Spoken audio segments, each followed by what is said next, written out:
is 4 times more likely to develop kidney failure. Diabetes and high blood pressure are leading causes of kidney disease, which can result in kidney failure, needing dialysis, or a kidney transplant. The good news is that you have the power to check out how well your kidneys are doing and learn ways to prevent them from failing. So go to your doctor and get yourself checked out. Visit linkmylovetv.org to learn more. Get the facts, get checked, and get healthy.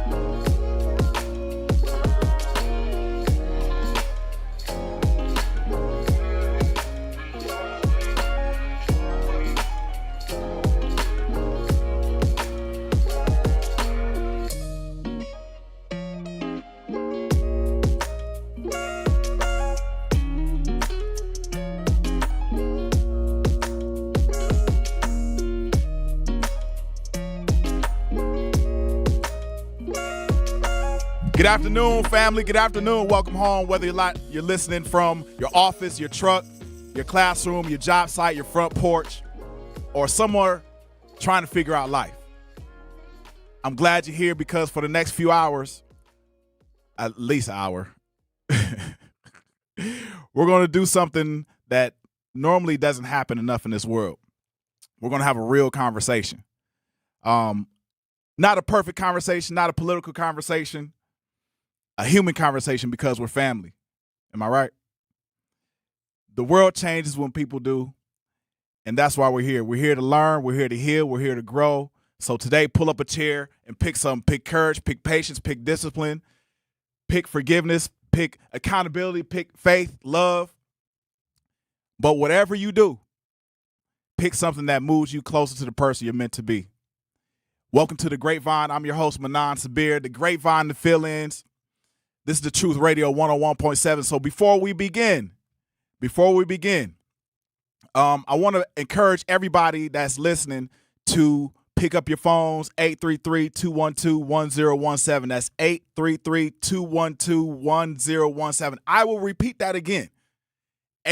833-212-1017. I got people calling in that may call in from Florida. I know some of my friends.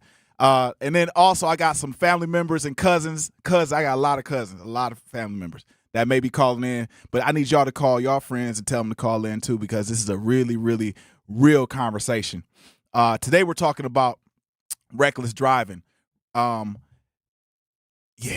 Reckless driving, public safety, and the future of Milwaukee's streets. Am I right? Today, joining us today, we have Jessica Weinberg, Policy Director for Milwaukee's Vision Zero initiative. And we also have Mariah Johnson, who's in studio with her daughter. Yes. Daughter, what's your name? What did you say? Kalia? Oh, very wonderful name. It matches your mom's name. Thank you so much. You're welcome.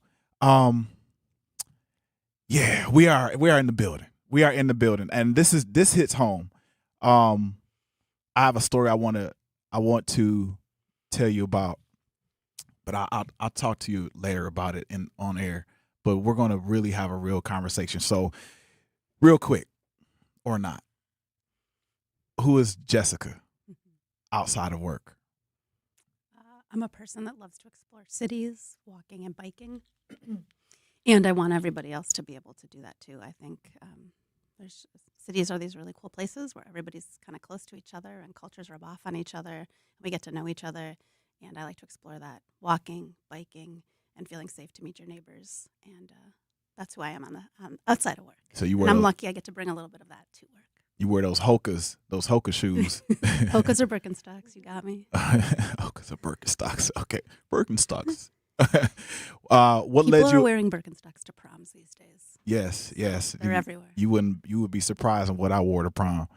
I wore fatigues. I had my friends wear fatigues, and I wore some overalls. So that's banned from Mesmer High School. Shout out to Mesmer. What led you into this work? Yeah, just a real desire for people to be able to explore where they live safely. Yeah. I just really think walking is a right, and everybody should get to do it safely.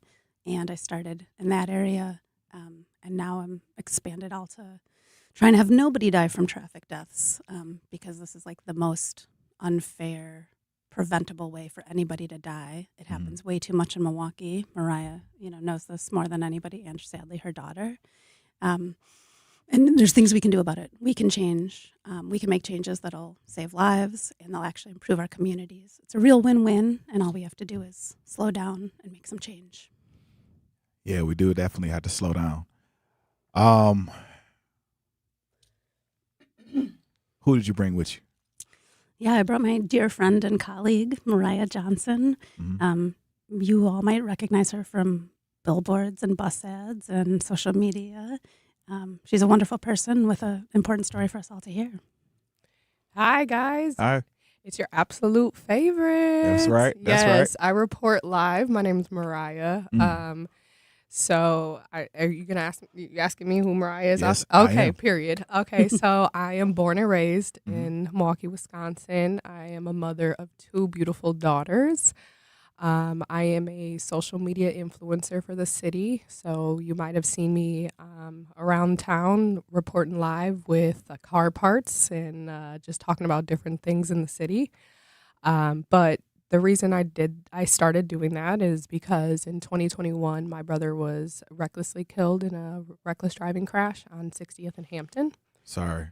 I'm very, Thank you. very sorry. Thank you. And in that moment, you see it every single day. Obviously, that happens in our city every single day, but it's really hard when it's like when it's in your front yard. It's in your hands. And I'm a big Rod Wave fan, so I hit my knees and asked God what my purpose was, and here I am today. And I'm so blessed to be able to not only tell my brother's story and keep his name alive, but I get to change and try and change the trajectory of our city, especially because I'm raising 2 girls on the same streets that I was raised on. Sometimes it's hard to say it, but the same zip code that raised me is the same zip code that killed my brother. He was 10 blocks away from home when that happened. So now I get to be on social media.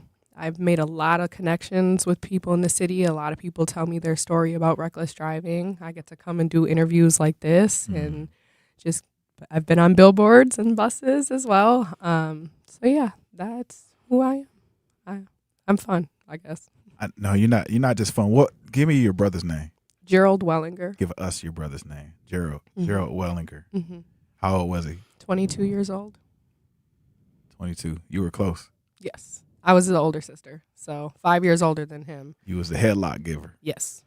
I was that second parent for sure. So it was very, you don't really realize what it's like to lose a sibling. People talk about losing like parents and grandparents and cousins, but siblings are different. That's like you were raised together. You ran around in underwear in the same house together.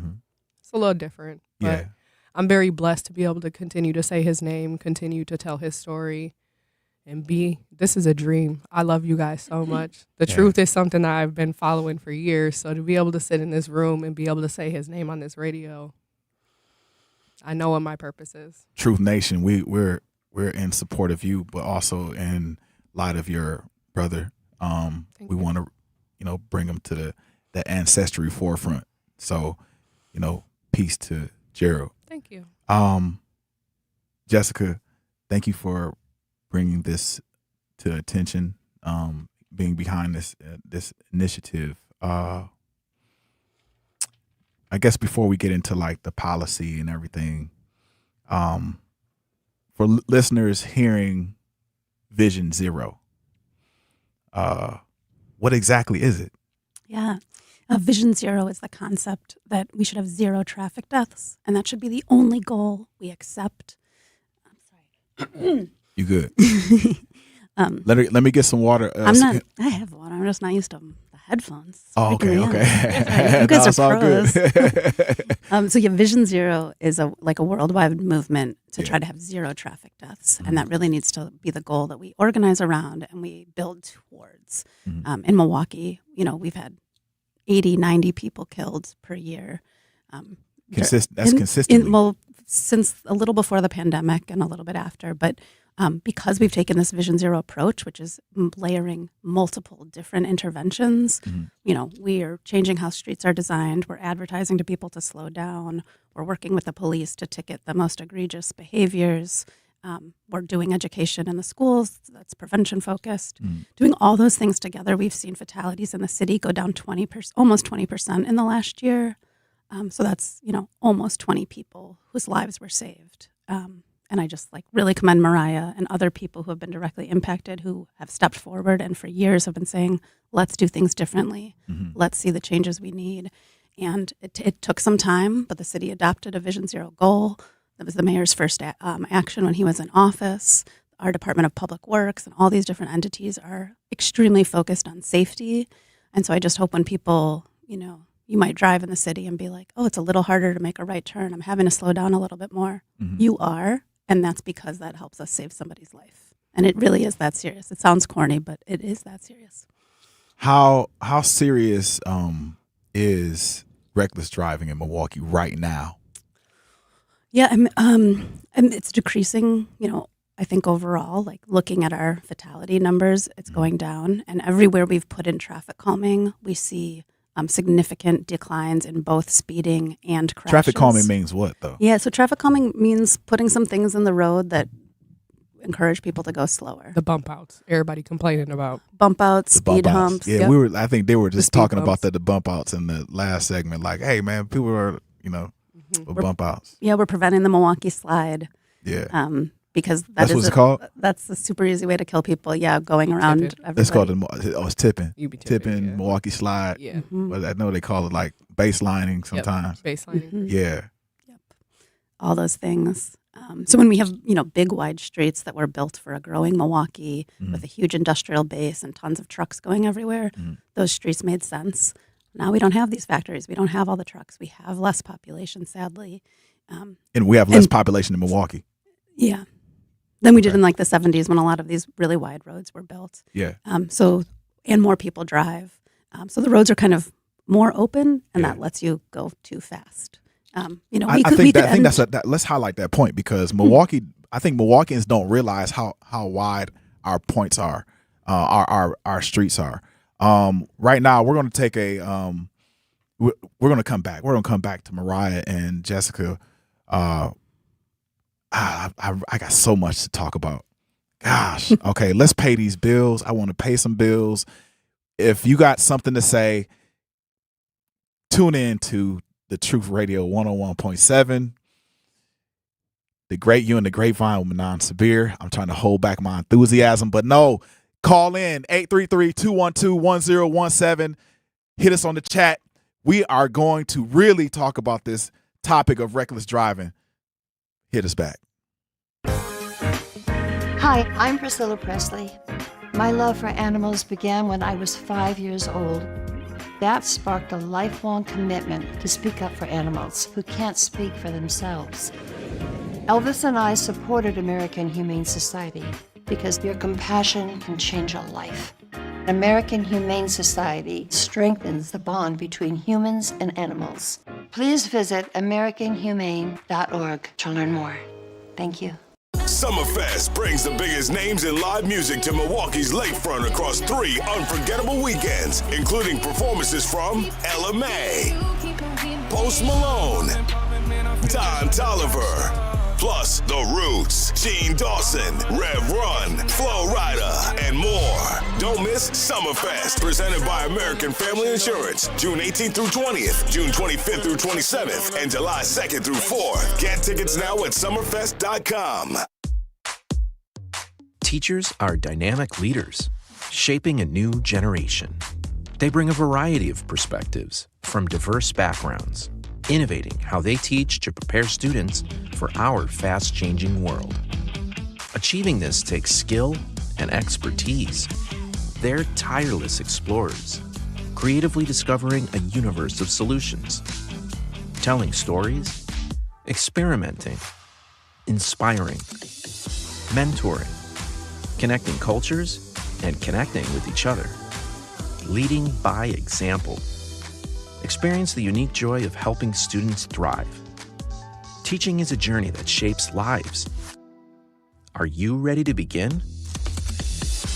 Explore teaching at teach.org, a campaign supported by the U.S. Department of Education, Teach.org, and 1 million teachers of color. My name is Emma. I am 13 years old. 6 years ago, I was injured in a car accident that left me paralyzed from the waist down. Once I completed rehab, my mom applied for a canine companion service dog. Last January, I finally got to meet my service dog, Marcia. We quickly developed a very strong bond. Together, we go to my horseback riding lessons, school band practice, swim meets, and archery classes. Together, we pick vegetables, and we like to cut flowers. I love Marcia. She makes me feel like together we can do anything. I can't imagine life without her. She's a part of the family. We are just one of the thousands of teams Canine Companions has paired together over the past 50 years. With your help, we can continue for another 50. Visit canine.org to see the many ways you can change lives. I can tell that we are gonna be friends.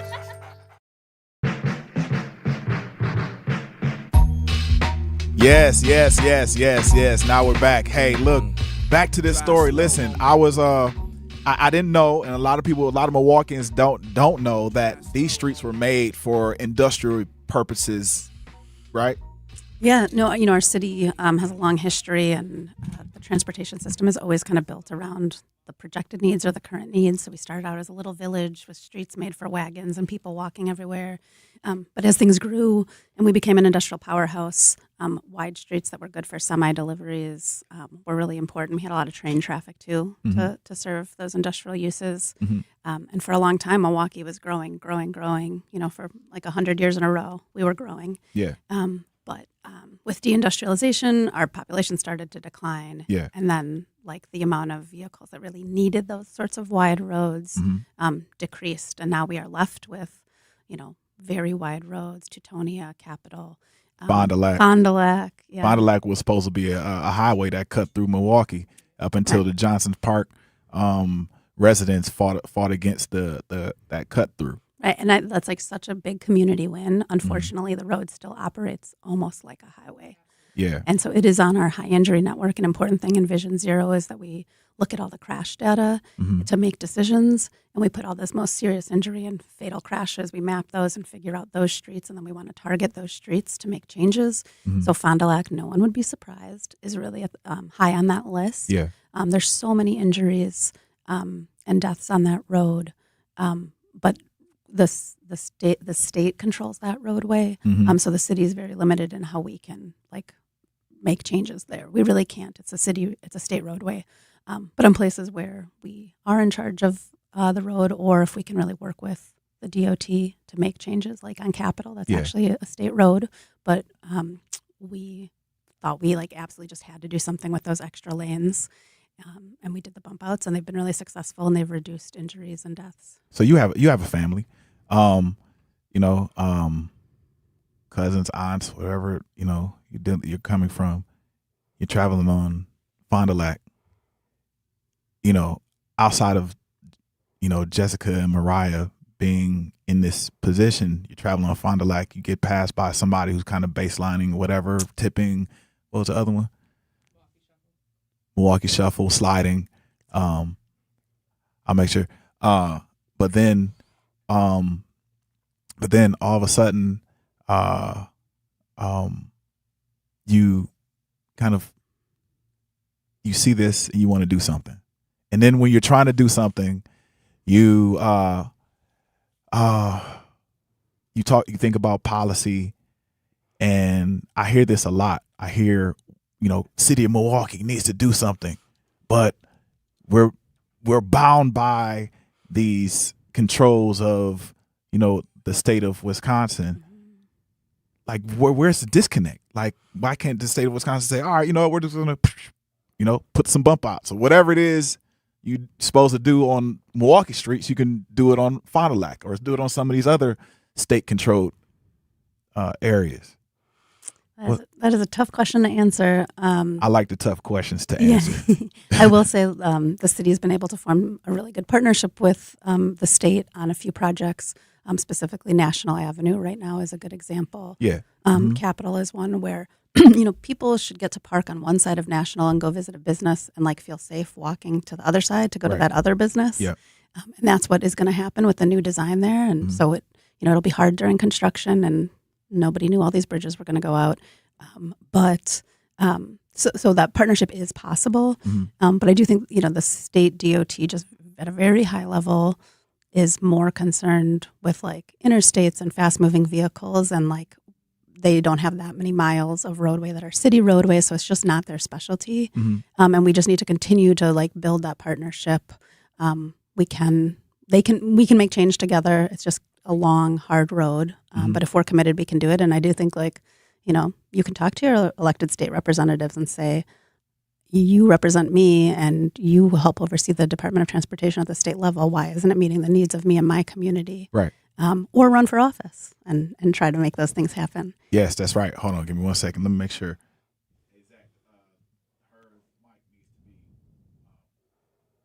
Her mic. Yes, run for office. Give me 1 second. They're going to get you. Sorry, Mariah's mic. Mariah's mic isn't on. It's supposed to be a hot mic. We do not want to silence her. Perfect. Thank you so much. That's Ray Nitty stepping in. Oh my God, that's Ray Nitty. Yes, that's right. Yep. I'm stepping in as an executive producer. Oh my gosh. That's right. I just met Ray Nitty, y'all. Yes. We need that autograph, Ray. No, for real. He said he watches me. Oh my God. Yes. Stop. Yes. But can I answer your question real quick? Ahead. Yes, Okay. let's do So it. I hear Jessica wholeheartedly because yes, it is it's so hard. There's so many different layers that goes into changing what needs to be changed. But to be honest with you, it's really the community. As a community, and that is why I do what I do. I actually just was at Sherman Park School today, this morning, and I was talking to a group of 6th graders. And what were you talking to them about?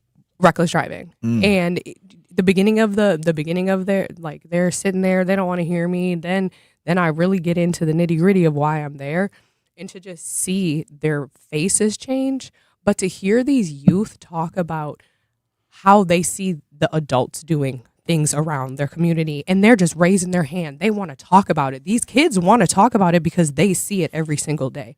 And what is so sad is that since I've been doing this work for almost 5 years now, it's always they're painting this picture that it's the kids, it's these Kia boys, it's these youth, it's this, and this. But to be honest with you, the guy that killed my brother was 42 years old. That's a grown man. He had 5 kids. He was grown. He was not a child. He was not a Kia boy that stole a car. He had insurance. He had a scat pack. He was doing well for himself. And the guy who killed my brother. Murder. Whoa. And then to top it all off, he was driving 120 miles an hour down the street on Hampton Avenue. Isn't that a 30-mile-per-hour street? You got it. Yes, it is. Yes, it is. That's 30 miles an hour? Yes, it is. And he was driving 120. So he was going 4 times the limit? And then it was 102 on impact. So he decided to slightly hit his brakes. But still, anybody, I've just started watching that. I watched that documentary on Netflix, The Crash. Anybody that drives over, 70 miles an hour, you have intent to kill. Yeah. There's no reason for it. The highways aren't even that high. So why are we driving on a city street that high?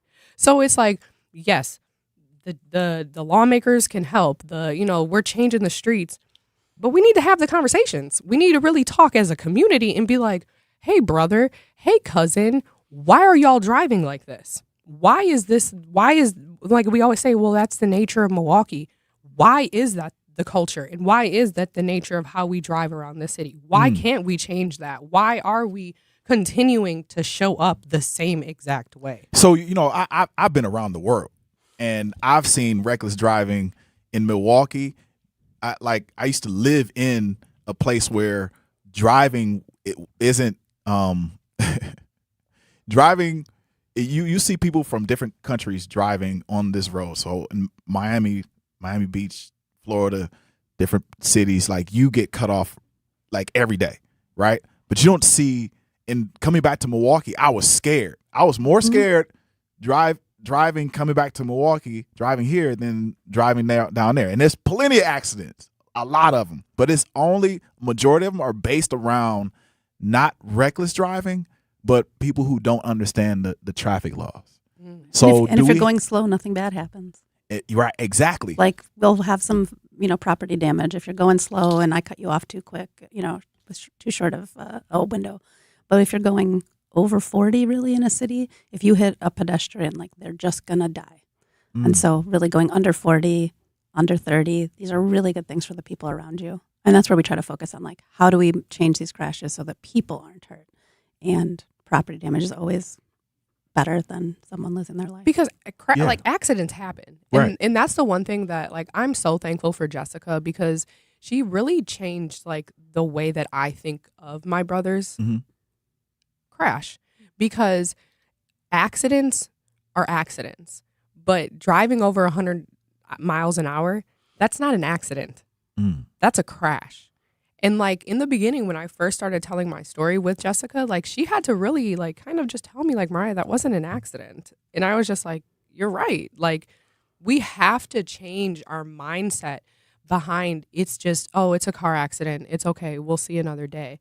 But it's sad when we get on Facebook and that's all we see up and down our timeline is check on your people.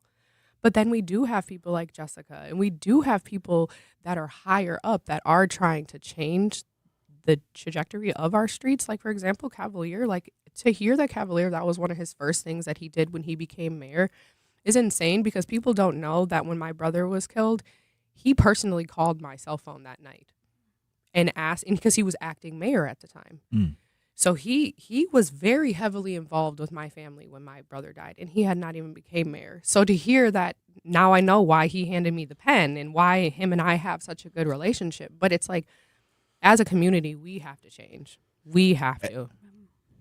Yeah, so we're talking with Jessica Weinberg and Mariah Johnson. And I'm going to tell you this, I had to stand up because that was a hot take. We got a lot of hot takes in this on this channel. You're in the Grapevine with Manan Sabir. That's me. Call in 833-212-1017. Please call in. We're talking about reckless driving. We will be right back. Let's pay these bills. Hi, I'm Priscilla Presley. My love for animals began when I was 5 years old. That sparked a lifelong commitment to speak up for animals who can't speak for themselves. Elvis and I supported American Humane Society because your compassion can change a life. American Humane Society strengthens the bond between humans and animals. Please visit AmericanHumane.org to learn more. Thank you. Prizes, Exclusive experiences. even cash money. You want it? We've got it. Find a list of all contests and official rules by visiting truthcontests.com. That's truthcontests.com. When you're high, you feel different. Pretty obvious, right? You think different, talk different, but if you feel different, you drive different. So if you're high, just don't drive. Brought to you by NHTSA and the Ad Council. When you get a diagnosis of Parkinson's disease, things get real. And nobody understands that better than the Parkinson's Foundation. All across the country, we provide resources and support in the fight against Parkinson's, a neurological disease that affects movement.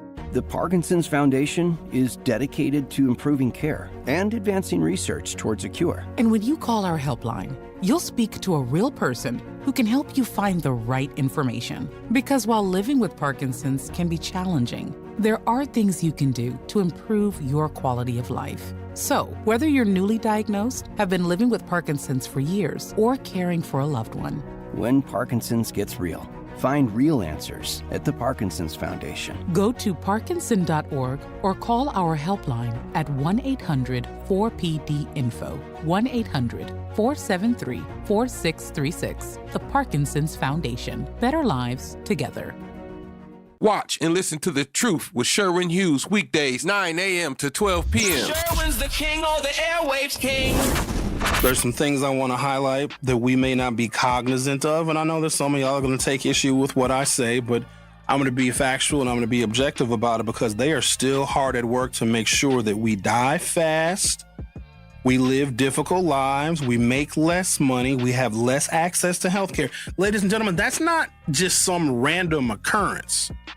And they're criminalizing some of our just unnecessary, loud, boisterous, and disrespectful behaviors. You know, I remember an era where black folks didn't necessarily need to be heard. Us being in public and being seen was quite enough because we are giving them more fuel for the fire, especially now that we have, I'd like to think, more political power than we've had in years past. And just as we're starting to gain more political power, that's when they start to take away our districts. And guess what? You didn't see it coming.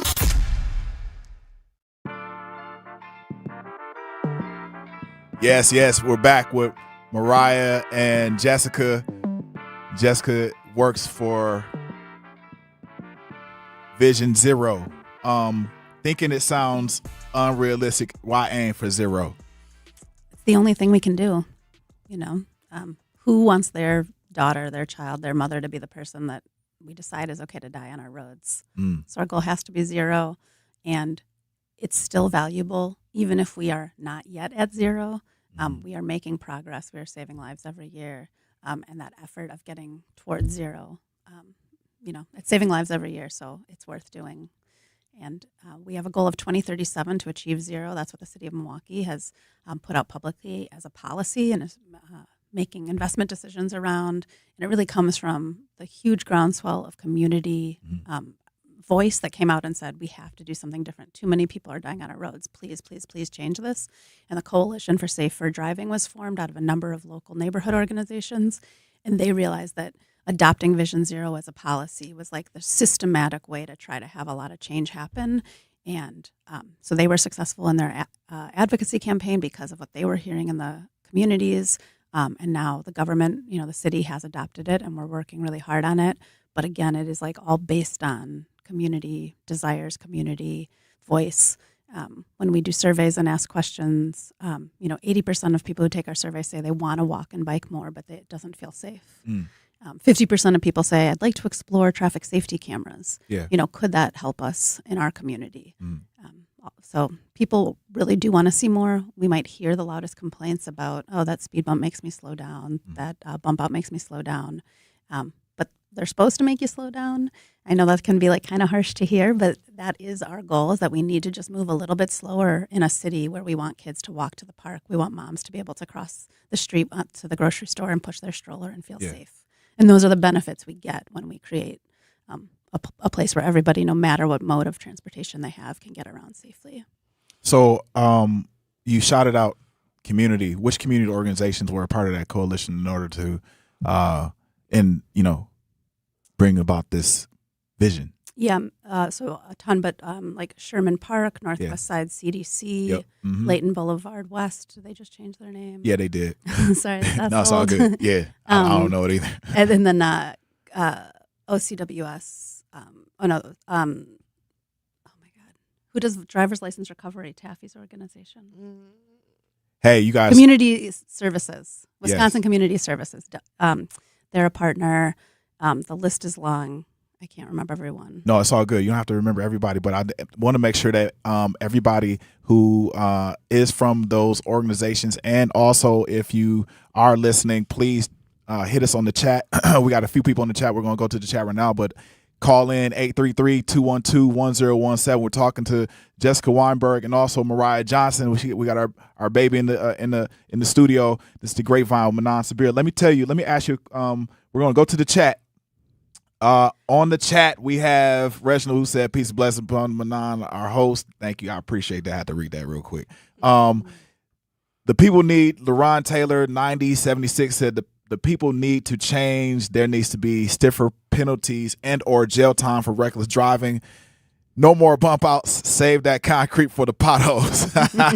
I wanted to talk about that too, the potholes, because it's interesting. I was on this is not Milwaukee, but shout out to Chicago, Dan Ryan a couple years ago, and I I was on the Dan Ryan. If anybody know about the Dan Ryan, you can actually put your arm in some of those potholes back in the day. And I was on the Dan Ryan. I had to swerve out the way because it was a big pothole. And I'm starting to see a lot of potholes in Milwaukee. And I don't know if you're a part of that, kind of street recovery process. Yeah. But let's address that. It. Yeah, let's go for sure. The city is working hard to get potholes filled. Mm-hmm. We have had some serious weather challenges. Yes, that's true. Maybe you don't want to believe it, but climate change is making our winters really wacky, and so it's getting warm and cold and warm and cold, and every time it gets above freezing and then below freezing and back and forth, that heaves the concrete and makes old pothole patches pop up. Yeah. And it used to be like that happens. We freeze once in the fall, and then we thaw once in the spring, 2 times. Mm-hmm. And now it happens a bunch of times, and it pops things out way more. And then, of course, we had that super rainy April. Yeah. And the super dry May. Yeah. So in June, it was hard. In April, God, I can't remember forward and backwards. In April, it was just hard to also fill potholes because there's a lot of rain. Right. So there's some of those just like the weather is really not helping, and it's seriously changing. We have less snow. That might make plowing a little bit easier, but then when we do get snow, it's super wet and heavy, and that makes plowing harder. So the city has like 10,000 lane miles, I think, something like that. And, people take care of those. And it's like our neighbors in trucks or with a shovel or with a pothole filling machine going out there and doing the work. Mm-hmm. So we try to, prioritize the worst places. People can report potholes on the city app. Please do that. That really works. That helps us figure out where. So let's go to report it on the app. Pull up the app. Go to the city app. Please report it on the city app. Just because you dodge the potholes and complain about it, then that does not mean that your complaint is going heard. You have to be heard in the right net, right? Right. Okay. So social media is not the best place to complain about Please potholes. Stop going to social media and start doing something. I see a lot of people going to social media and they're like, man, these potholes, and they think they're doing something, but you're not. Like, really, if you got a problem with the potholes, get to the city app. When I report on potholes, yeah, people don't realize that I also reported on the app. That's right. I have made multiple jokes like report it on the app, but report it on the app, like for real. Like that's right. It's definitely, there's so many things that you can report on the app though. Like, but like outside of just reporting the potholes, like you can report if your street lights are out on the app. Like you can have like your debris picked up on the app. And then to wrap it in a bow, the city of Milwaukee is always hiring, friends. We need more construction workers. We need more garbage people. We need tradespeople. So everybody can't be an entrepreneur if you don't know what you're entrepreneuring. Yeah. If you're entrepreneuring. Hello. If you're not entrepreneuring anything, you can't be an entrepreneur or nothing. But like there's so many city jobs, and that's a big thing too, is like they can only do so much. Like they can only put so much Oreo crumbs in the potholes if there's not enough people working. That's right. So, Jasmine Gooden, 3079 said, yeah, Hampton Avenue is a bad zone to drive through. Yes, it is. Reginald Jones said that reckless, senseless driving is not the nature of this city. That's a clear signal indicator nature, if you will, schizophrenia. And but Babar 2028 said too many excuses. Yes, it possibly. But we have solutions that are in the pipeline, but also it takes the community to also, put those solutions to use, right? That's exactly right. And that's part of why next week on June 10th, we have the Vision Zero Summit. It's a free all-day learning opportunity. Let's back up. What is like? Let's highlight that. Next week is a Vision Zero Summit. I'm looking at the camera right now. It's a Vision Zero Summit. That means whether you're just like a concerned neighbor, you're a leader in your community, you work in transportation, you should come down to Central Library, and we are having a full day of programming. And it's not just your normal boring conference with a bunch of people and PowerPoints. We have walking tours, we have biking tours, we have a lot of cool demonstration activities. We're closing down part of the street near Central Library on 8th Street so we can have a mobility fair. And then we have a lot of local experts and community leaders sharing what has been working, either here or nationally, so that we can all come up with like, what is next for Vision Zero? What do we have to do more of? People said we want to have more punishments. We've upped the punishments for reckless driving. Now your car can get seized after the first time. It can also get seized after the second time. Those are changes, and they've been implemented. They're pretty new, but like, has that totally worked? No, and there's never going to be one thing that works for all of us. We're going to put layer upon layer upon layer, but we need to figure that out together. That's right. Yeah, I think we got a caller. Zach, do we got a caller online? Ashley, how you doing? Yes. I hear your background. I'm good. How are you? Hey, let's make it happen. How you doing? I'm good. How are you? Good. Welcome to the Grapevine. Holla at us. So I live on the south side of Milwaukee, but I do notice that there are like certain areas of the city there is reckless driving. Like there's some over here, but I notice like there's a lot that happens on the north side, and I always wonder why is it in one area but not the other as much. Like it is over here on the south side, but it's not as much as it is on the north side or the east side. But I also feel like in order for us to work together, we all got to work together. We got, you got people who don't want to listen to the law and don't care. They get in their car and they speed off, not realizing that it's going to harm somebody else and put their life in jeopardy as well. And I was always taught that, when you drive, you're responsible for you and everybody in your car and everybody on the road. So I feel like, we need more stricter laws. We're like, oh, you just don't get a slap on the wrist. You get your license provoked or taken away. But even with a license taken away, they're still going to do it. So it's like, how can we prevent that from happening? It's really hard to, but if we can just have talks and, positivity things, I feel like we can always do that. And especially talking to like our young ones, like our ones in high school that are starting to get their license and stuff like that. That is also another start. I don't personally have my license. I want to drive, but with how crazy people drive now, I'm definitely afraid to drive.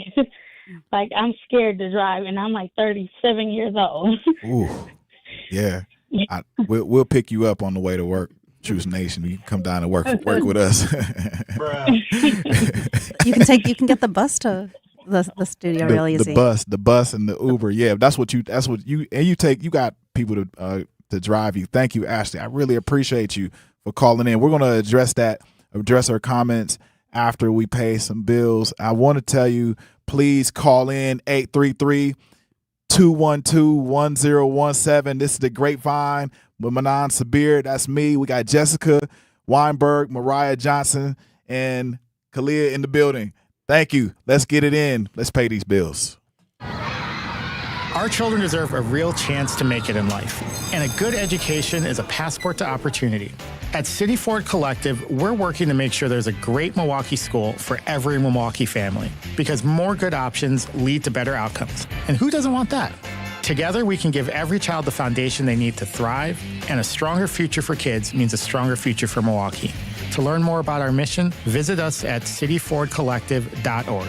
That's cityfordcollective.org. I'm Sherwin Hughes, and I know the power of Stars and Stripes Honor Flight firsthand. As someone who's been on an honor flight, I can tell you it's a day you'll never forget. Stars and Stripes Honor Flight gives our oldest veterans who served in any location in June of 1975 or earlier a free one-day trip to Washington, D.C. for veterans. Airfare, meals, a coach bus tour, and special flight apparel are all included. It's a day of honor, gratitude, and camaraderie. Veterans who served in the Vietnam or Korean War go to flysshf.org and ask for an application.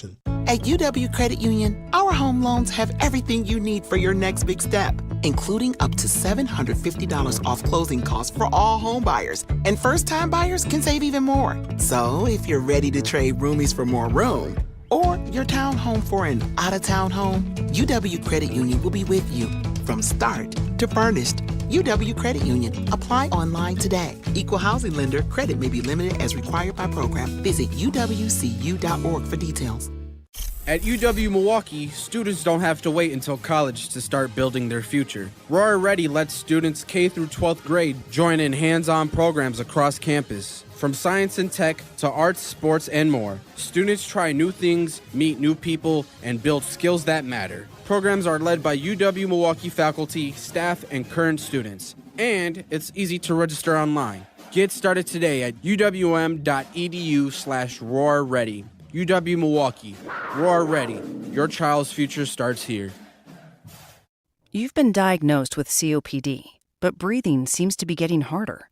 Everyday activities, walking to the mailbox, going up the stairs, talking on the phone take more effort than they used to. You're short of breath more often. Flare-ups are happening more frequently. And slowly, life starts to feel smaller. Is this you?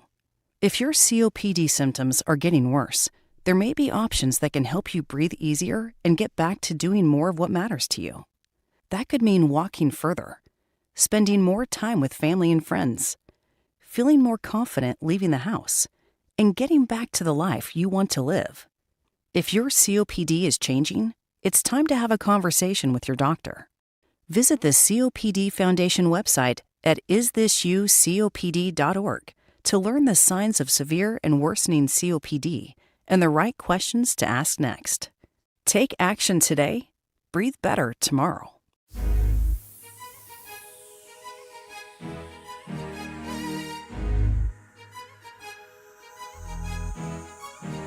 Welcome back to the Grapevine. We got Mariah Johnson and also Jessica Weinberg from Vision Zero.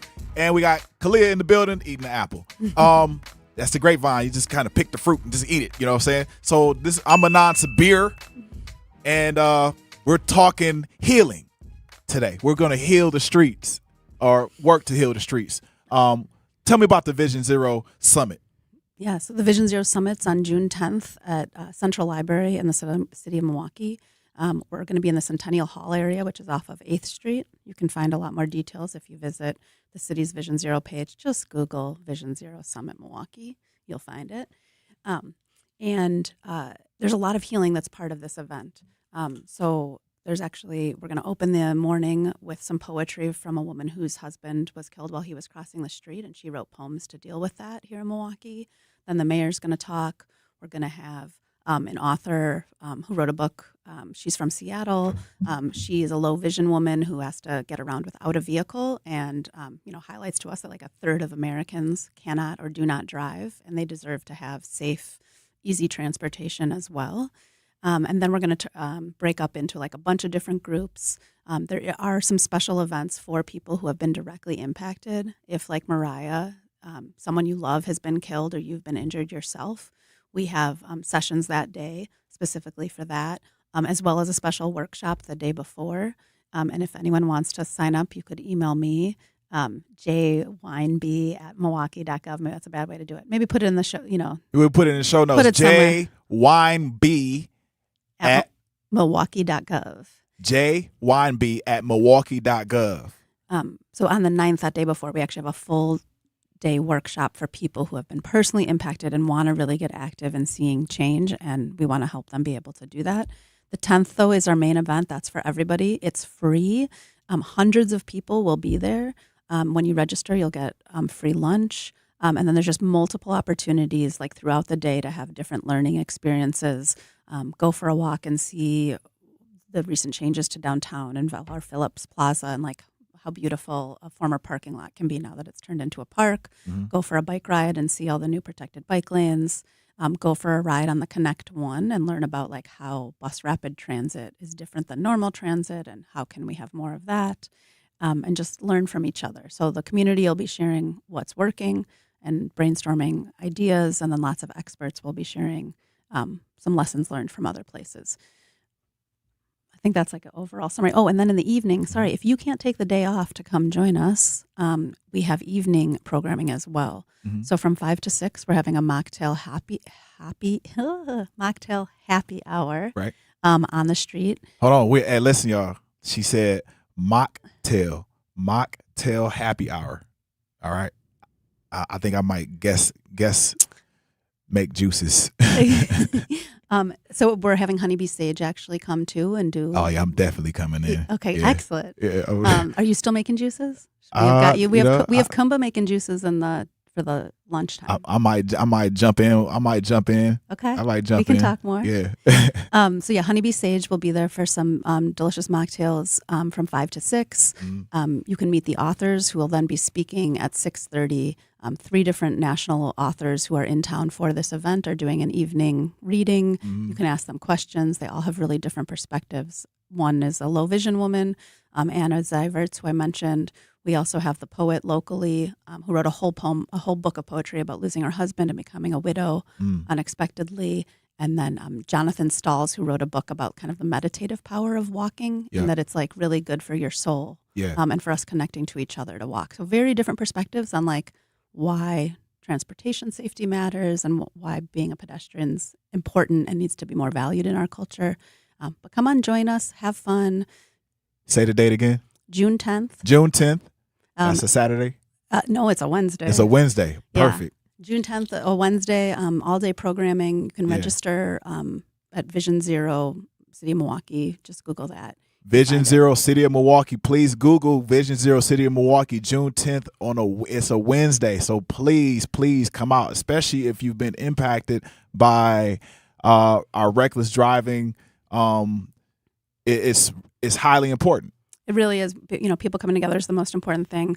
And there's really diverse partners who care about this work. AAA of Wisconsin and AARP of Wisconsin are partners with us and sponsors for this event. So that's an automobile club and, the formerly called American Association for Retired People. So even older people and people who are into cars want to see us reach Vision Zero. It's really like everybody needs this. Kalia needs this. Everyone's kids need safer streets. And we can do it if we come together. And this summit is one place where we can come up with new ideas, learn what's happening, and all get active. So let me ask you, so are people afraid of it? Why are people in such a hurry, Mariah?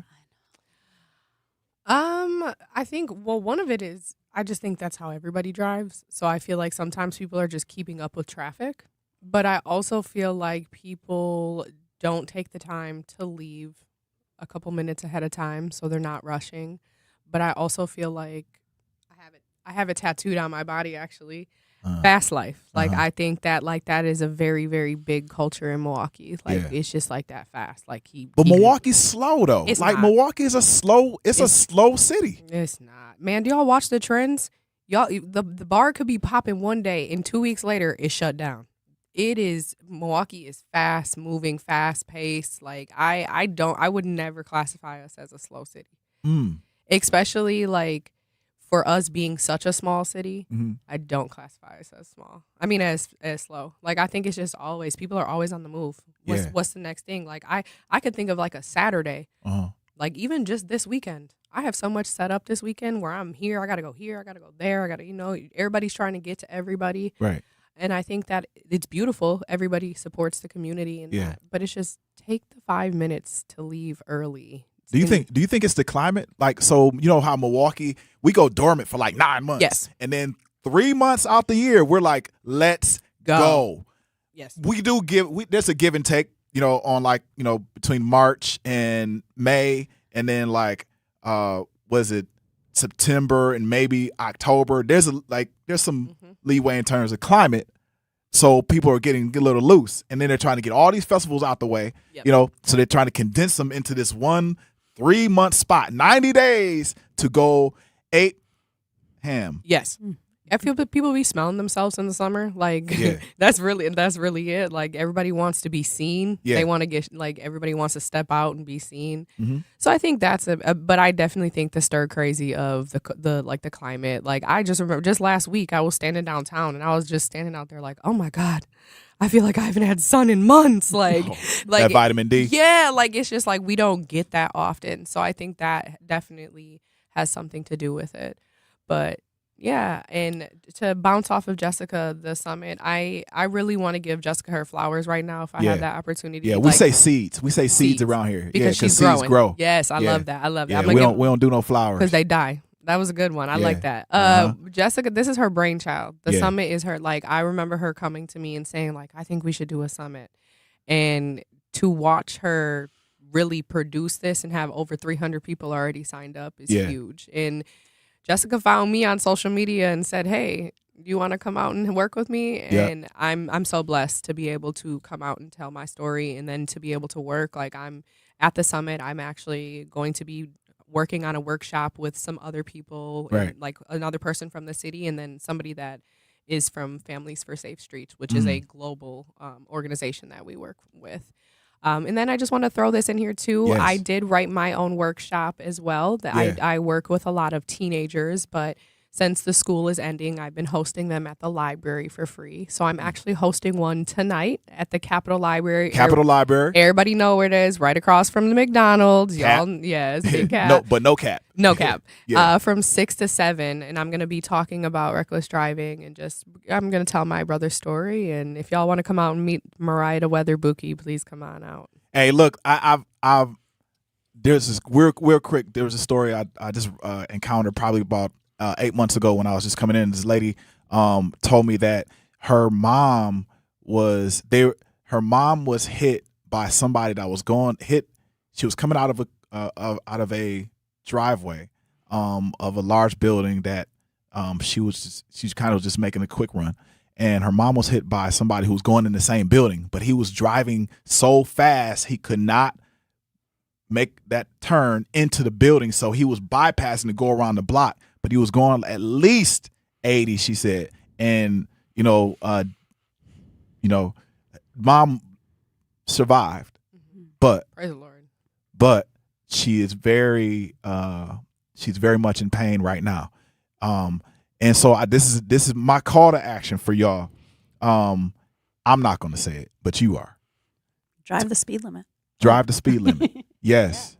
Drive the speed limit. Drive the speed limit. The slower you can go, the more time you have to react, and the more lives you can save, and the more we can change the culture. Because someone said we need to teach the teens. I taught my son to drive the speed limit, and he's like, I get passed and beeped at all the time. It's hard to drive the speed limit. Yeah. And so that's part of what traffic calming can do too, is like allow us to drive the speed limit and not get people so angry about it because there's no other option. I had a boss dad. Like, my daddy was like, if y'all knew my father, man, I first started driving, he did not allow me to have anybody in the passenger seat. And then one day I did, and he rolled like the one day I had somebody in the passenger seat, he rolled up right next to me and was like, man, get him out the car right now. And that was on Roosevelt. He was like, I pulled over. He pulled right behind me. He was like, you got to go. I was like, but I was telling him it was my car, right? But he was like, but he got to leave the passenger seat today. And I was like, man, bye. Hey, Dale, I'm so sorry that you had to leave. I think Dale's back in Pittsburgh now, but I'm so sorry, Dale. But you had to bounce. But your dad is really smart because states have passed laws now that limit the number of passengers that teens can have in their first 6 months of driving, because it is proven that it's very distracting for teens to have lots of other teens in the car. So, your dad's right. Hey, rapid fire, 2 questions for both of you real quick. Okay. Hey, thank you guys. Mariah Johnson, Jessica Weinberg from Vision Zero. Please come out to the summit June 10th, Central Library. June Free. 10th, Central Library. We're going to pay these bills. You're in the Grapevine with Manon. That's me. Jessica, Mariah, thank you so much. You guys, let's pay these bills. Hi, I'm Priscilla Presley. My love for animals began when I was 5 years old. That sparked a lifelong commitment to speak up for animals who can't speak for themselves. Elvis and I supported American Humane Society because your compassion can change a life. American Humane Society strengthens the bond between humans and animals. Please visit AmericanHumane.org to learn more. Thank you. Summerfest brings the biggest names in live music to Milwaukee's lakefront across 3 unforgettable weekends, including performances from Ella May, Post Malone, Don Toliver, plus The Roots, Gene Dawson, Rev Run, Flo Rida, and more. Don't miss Summerfest, presented by American Family Insurance, June 18th through 20th, June 25th through 27th, and July 2nd through 4th. Get tickets now at summerfest.com. Teachers are dynamic leaders, shaping a new generation. They bring a variety of perspectives from diverse backgrounds, innovating how they teach to prepare students for our fast-changing world. Achieving this takes skill and expertise. They're tireless explorers, creatively discovering a universe of solutions, telling stories, experimenting, inspiring, mentoring, connecting cultures, and connecting with each other, leading by example. Experience the unique joy of helping students thrive. Teaching is a journey that shapes lives. Are you ready to begin? Explore teaching at teach.org, a campaign supported by the U.S. Department of Education, Teach.org, and 1 million teachers of color. You're listening to the new 1017 The Truth, founded in partnership with American Family Insurance. Insure carefully, dream fearlessly. 1017 FM, 1510 AM, WGKB Waukesha, and W269DL Milwaukee, a locally owned Good Karma brand station.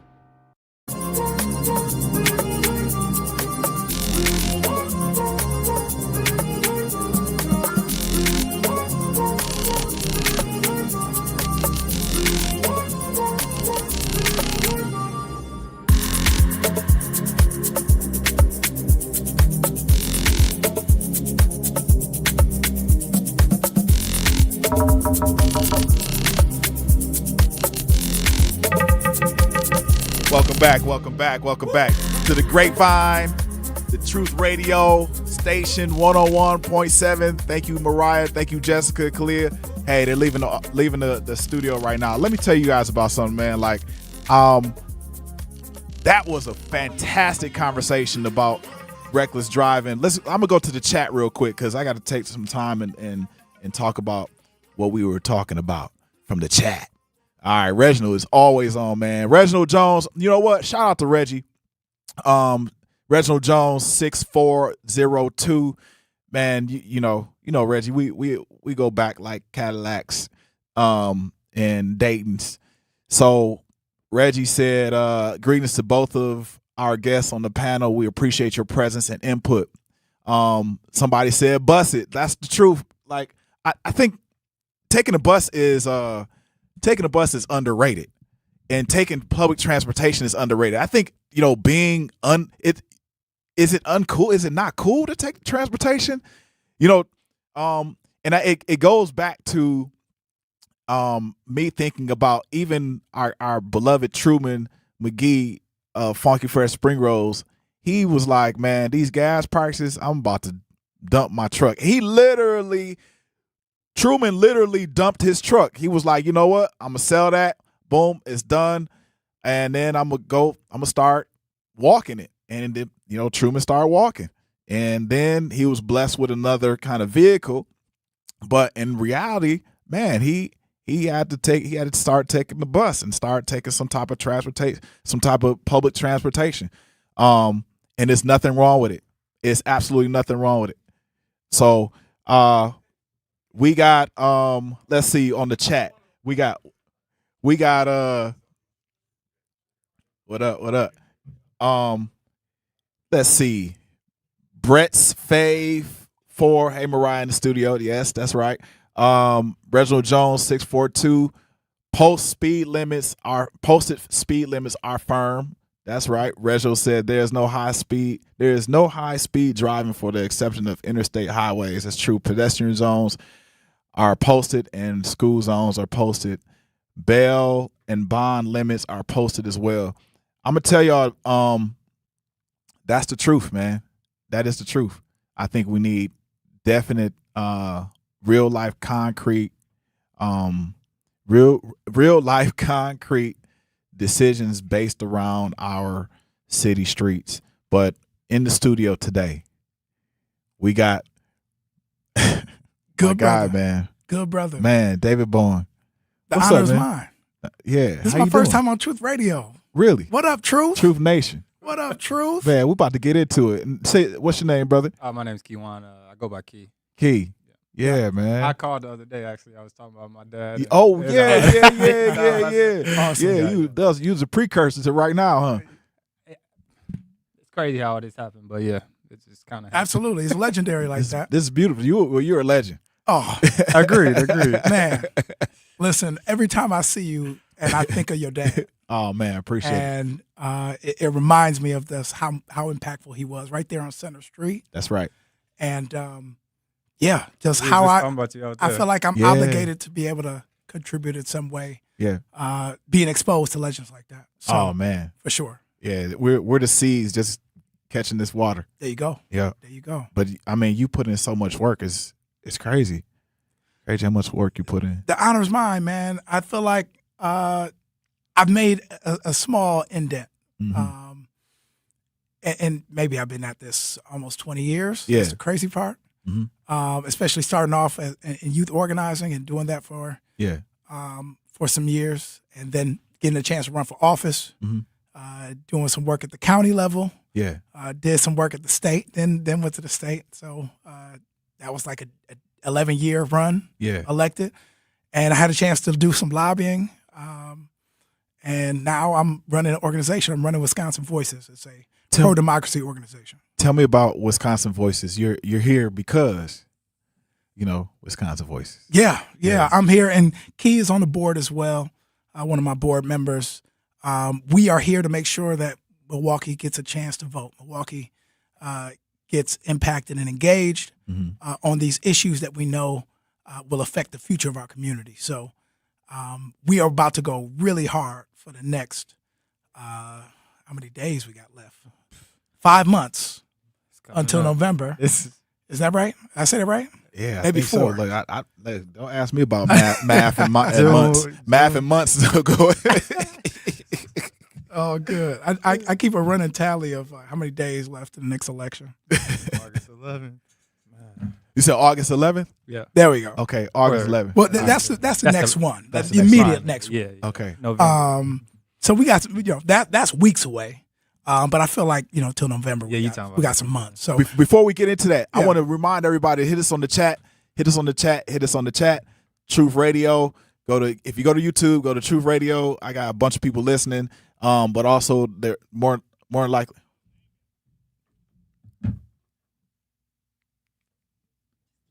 Yeah, just okay. Silent. Oh, okay. We are here. Okay. Right. Yeah, we're here. Yeah. All right, cool. But yeah, I think he was saying people didn't get the chance to hear my name. You said my name. Right. Yes. So David Bowen, Executive Director of Wisconsin Voices. Excuse my raspy voice. No, you're good. You were yelling. Yelling or like just allergies. But we got a lot of work to do when it comes to getting our community engaged. I feel like Wisconsin Voices has been a pillar in the pro-democracy movement for the last 16 years, since 2010. And there have been amazing women that have been in this role. And I get a chance to build on top of that. The next phase and next chapter of what engagement looks like, authentic engagement in our community looks like. Right.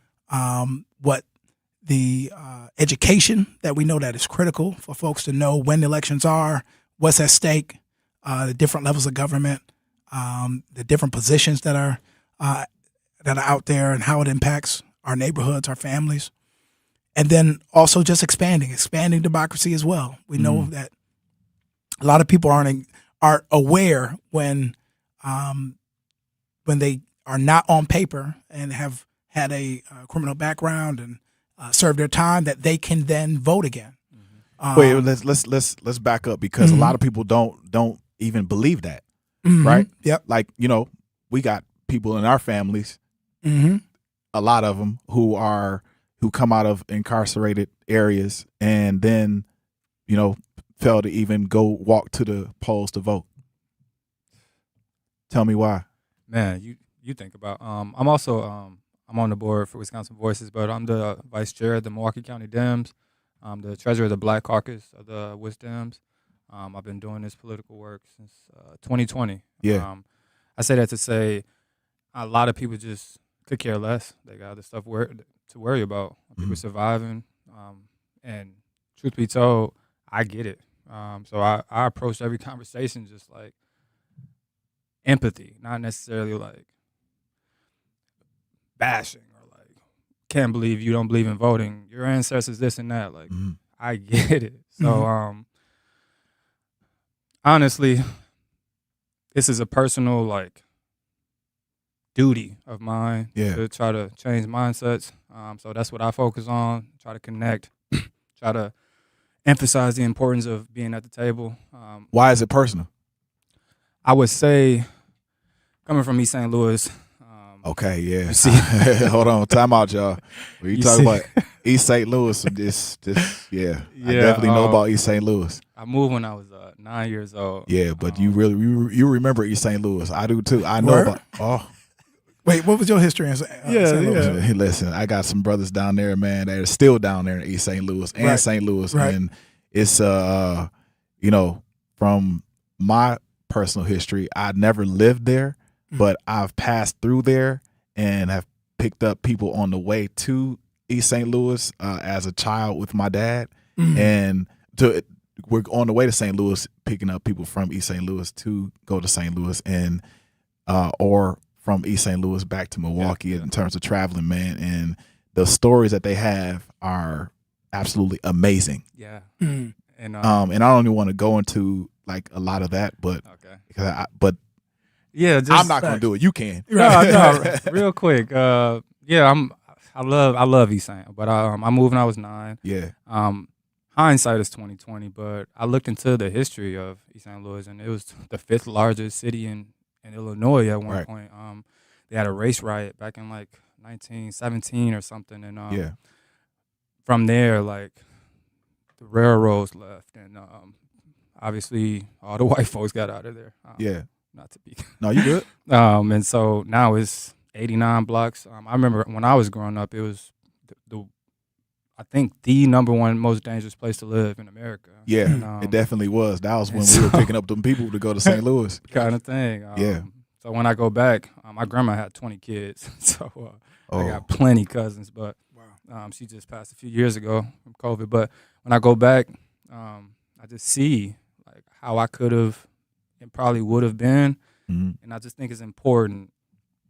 Even a small city like East St. being a part of that political process and holding our elected officials accountable, like you gonna listen to us because you are here to serve us, and that's how it should be. So tell me, Dave, like how I know that's important to you, holding your elected officials accountable. As a matter of fact, you're probably one of the voices, especially in Wisconsin politics, that has the ability to hold yourself accountable and responsible for something that goes on, whatever goes on. But then you have this demeanor that doesn't come off as egotistical. Personally, why is that? And why? I think it's because of how I was rooted in this work. Yeah. Like I remember doing a lot of community engagement with Black boys, and especially the youth work I did with Urban Underground, but in particular Black boys. Yeah. And there's just no way for me to try to elevate myself knowing that like I have to bring all these brothers along, and that there's nothing that separates our stories. Yeah. All of us grew up through the same dynamics, through the same school systems, and we all get a chance to build through that. And one of the things in particular now that's really drawing me to really put pen to paper of figuring out how do we turn a corner in really base building. And there's a dynamic that is happening with Black boys and men of color in particular, but men in general, right? As I look across the spectrum of how many men get drawn into different dynamics that end up hindering their lives and their health. Right. But to answer your question, it's because that's just what I was rooted in. Hey, my mentors forced me to have that on my mind rather than myself. We're gonna get into that part, the mentors. Hey, we're gonna take a quick break. We're gonna pay some bills. This is the Grapevine, Manon Sabir, Truth Radio. We are in the station 101.7. We got Brother Key, Brother David. Let's get paying these bills. As parents, We have a million things running through our minds. Playdates, checkups, groceries, laundry, diapers, work, carpool schedules, picture day, swim team, did we mention diapers, birthday parties, meal prep, lost permission slips, dentist appointments, and the dog that still needs to be walked. So it's easy to make a mistake. Oh, I forgot birthday candles. Sit tight, hon, I'll be right back. We say we'd never put our kids in danger by leaving them in the car alone. Oh, wait, since when are candles not on the baking aisle? But never happens. And temperatures as low as 60 degrees can be deadly for children left behind. So always bring them with you, and every time you park the car, stop, look, lock. Brought to you by NHTSA and the Ad Council. This is Sherwin Hughes from The Truth with Sherwin Hughes. And Truth Nation, you can now watch my show live on YouTube every day from 9 a.m. until noon. Yep, you can get 3 full hours of watching Sherwin doing his thing streaming live on YouTube Monday through Friday. You'll get the same insightful conversations about policy, politics, and lifestyle while also seeing my reaction to the unpredictability of our listeners. So go to YouTube right now, subscribe to 1017 The Truth, and see this wonderful smile live every day. Prizes, exclusive experiences, even cash money. You want it? We've got it. Find a list of all contests and official rules by visiting truthcontests.com. That's truthcontests.com. When you're high, you feel different. Pretty obvious, right? You think different, talk different, but if you feel different, you drive different. So if you're high, just don't drive. Brought to you by NHTSA and the Ad Council. Talking about guns with others might not always feel comfortable, but it could save a life. Here's a way to start a conversation. Your family is going over to your neighbor's home for dinner for the first time. How would you ask if there are any unlocked guns in the home? Hey, we're so excited for tonight. Before we come over, may I ask a few questions? Yeah, of course. Do you have any pets? Yes, we have a dog. Great. Do you have a pool outside? Nope, just a big old backyard. Nice. Another question. Are there any unlocked guns in the home? Our guns are stored securely, locked in a safe that the kids can't access. Awesome. Yeah. Now, let's just talk about what we can bring for dessert. Learn how to have the conversation at agreetoagree.org.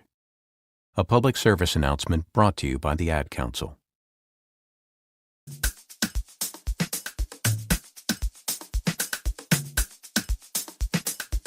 Hey, welcome back to the Grapevine with Manan Sabir. That's me. We got David Bowen in the building from Wisconsin Voices and his brother Key, my brother Key. Hey, we're going to be talking. Let's talk. Absolutely. Let's talk Wisconsin Happy to be Voices. here. I was going to tell you and what appreciate we're talking Biko about. for the invitation. Yes, thank you, Biko, brother Biko. Let me ask you a question. A lot of people feel disconnected from politics and voting. But why do you think so many people feel unheard? It's political trauma. It's literally, and you're seeing this across with institutions in general. Yeah. Right? More and more people are not believing in institutions themselves. Right. Organizations are like being a part of like historic card-carrying members of organizations. It is even the same thing that you see in the church. You see less and less people trying to conform to be a part of an old specific structure. Right. So the political trauma that we see is when you've had folks who did believe at one point right. that they would see change or it would get better for them or that if they participated that they could see better outcomes. Mm-hmm. And then someone dropped the ball. Someone probably did not listen. Yeah. Somebody took their concerns, put it to the side, and turned it into something else and made it about something else. So people are literally going through the process of trying to heal from their political trauma when systems do not step up to assertively make their lives better. So is this the reason why Wisconsin Voices is important, and is this what Wisconsin Voices actually does? Why is that work important now? This is exactly what we do. We just had a really good conversation. We call it a Dialogues for Democracy series, and we were working with our partners at Souls to the Polls. Shouts out to them. Pastor Lewis over there, and Davina, and a number of amazing folks. And they had their community listening sessions series. So we said, okay, how about one, we work together. And we co-hosted a Dialogue for Democracy series. Yeah. And the first one was in the Garden Homes neighborhood, where Wisconsin Voices is located on 27th and Hope. And we did a lot of outreach to the community. We knocked doors. We passed out flyers. We posted on social media. We text 5,000 people. We targeted that neighborhood heavy. And we got a solid turnout. Yeah. Like 35 people. Yeah. Came there last Thursday. But we need 35,000. We need 35,000 registered to vote. Yeah. To believe that they can earn the change that they expect in this system right now. But you're exactly right. So but we're going to do the work. We're going to do the work. We're going to be entrenched in the community. Yeah. We're going to continue to show up, and it takes more than one chance for folks to. Sometimes it takes 6-7 times for you to even start listening to what you're being asked. So if that's what it takes, we just got one out the way. Yep. We might have got two. We got a text and we got a door interaction and a flyer on their door. All right, we're going to go for a third, right? We're going to keep that going. We're going to keep that momentum going. So that's what Wisconsin Voices is about. It is getting folks to wake up to be a part of this process again, because it's ironic that in this game, you can only win if you keep scoring. The time that you sit out in the stands and you like, all right, skip this. I don't want to play this game no more. So you're bridging the disenfranchisement of voting. And then also you're also telling us, hey, look, it does not matter if you have a record, you still have to come out and participate. If you off paper, hey, a lot of people, it's so funny. I like to be a beacon of, hope ain't the right word, but I like to be able to like demystify things, it's not as, it's so many different things you can do in politics. Like you don't necessarily have to knock doors. You could make phone calls, send texts. You could host a party at your house with your neighbors. Like it's so many things that you can do to help move forward, even have conversations, bring electeds together. Like if you need help, I could reach out to some electeds.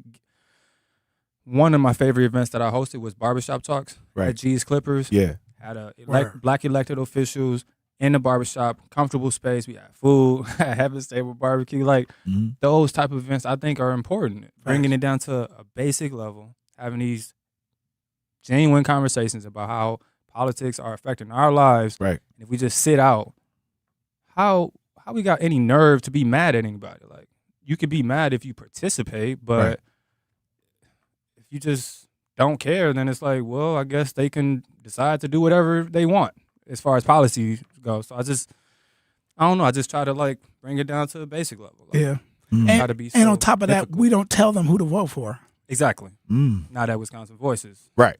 At Wisconsin Voices and a lot of our partners, we don't tell them who to vote for because we know we get way better outcomes by folks coming to the conclusion on their own. Yeah.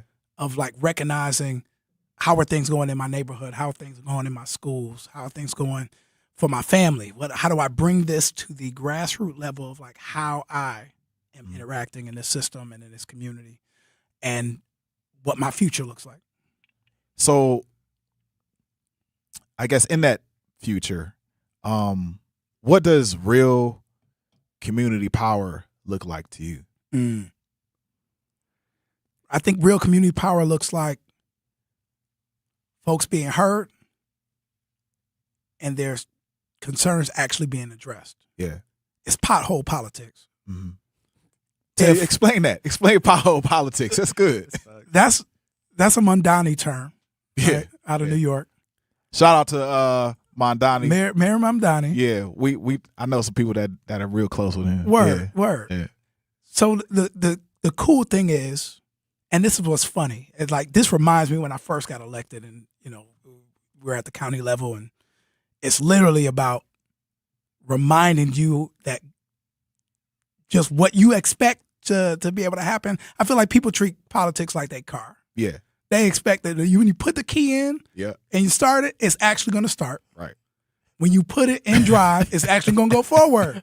And if it doesn't do those things, it means that like there's a problem. Like it's not working the way that it should for me. So it's whole politics. Yeah. If the folks in our community can literally see that they have a chance in their role to be able to like report their concerns, it actually get fixed, they start healing. They start seeing that like, oh, this thing actually can work for me. I don't know what happened before. Maybe I needed an oil change. Maybe I needed a new tire. But we moving now. Wow. Right? Whole politics. You got to fix the things that people are saying. Yeah. Hey, we can't move forward like this anymore. That's right. We need more healthy food in our neighborhood. We That's need more grocery stores. We need definitely some smooth streets because our cars can't take it. Smoothies and smooth streets. That's what we need. Smoothies and smooth streets. That's a T-shirt. That's a smooth. Hey, Listen, Pico, come on. Smoothies and smooth streets. Can we get that T-shirt made? Yes, we can get it made. Facts. Matter of fact, it's going to have rips in it. That's a campaign. Smoothies and smooth streets. Make that, yeah. Clip that. I'm down for Clip that. Zach, clip that. All right. Look, is civic engagement only about voting? Or is it something deeper? Very good question. I'll let Key go first. That's a dope question.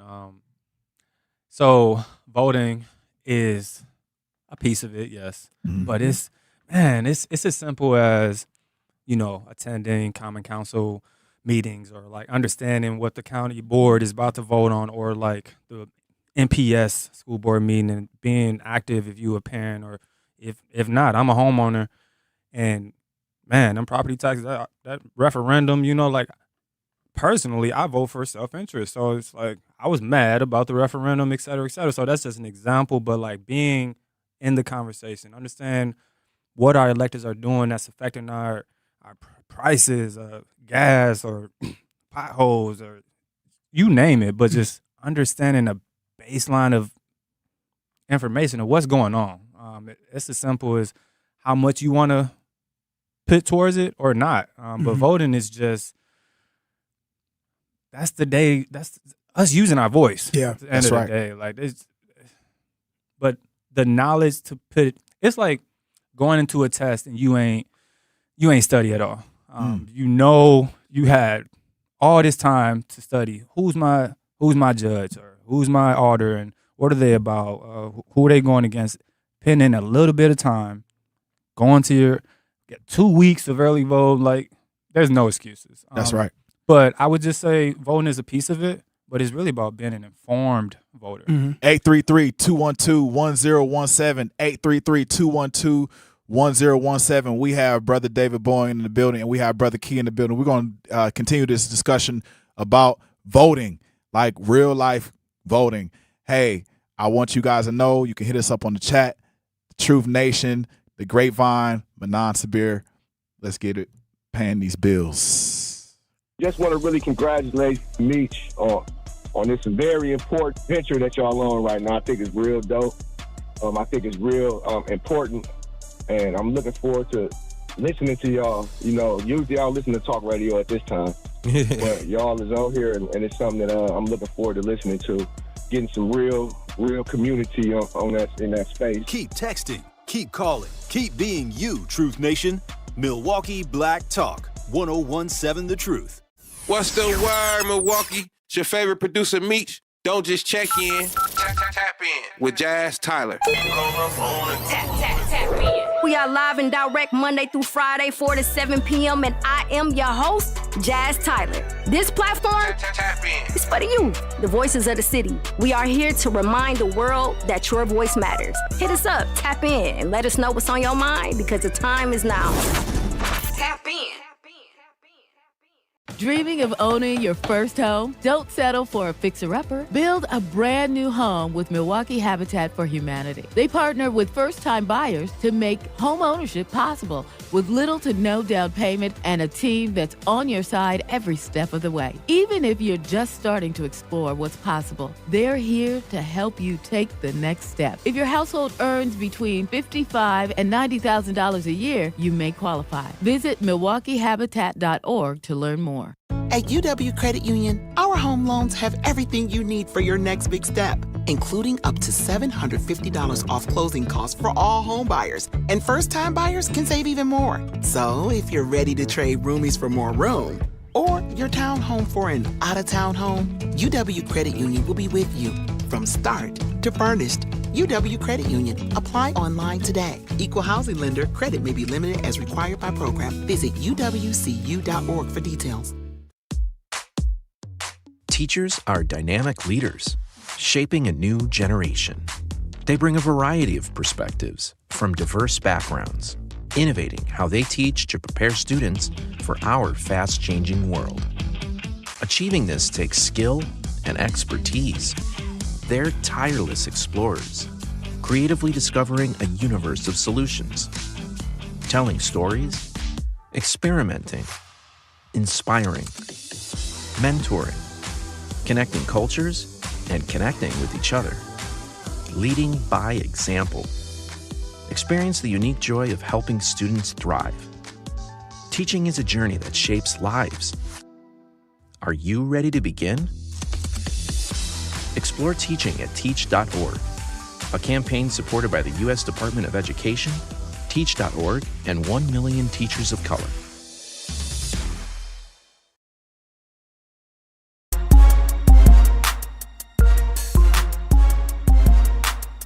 Yeah, we back with Brother Key and Brother David Bourne from Wisconsin Voices. What's up? So, Milwaukee's dealt with like segregation, redlining, disinvestment, violence, and some educational challenges for decades. And how do those systems like show up today? I think it's still there. I remember doing doors for the first time back in 2012, and I would talk to families, and they would say, black families, and they'd be like, man, we were the first black family to live on this side of Keith. We were the first black family to live on this side of Capitol Drive, right?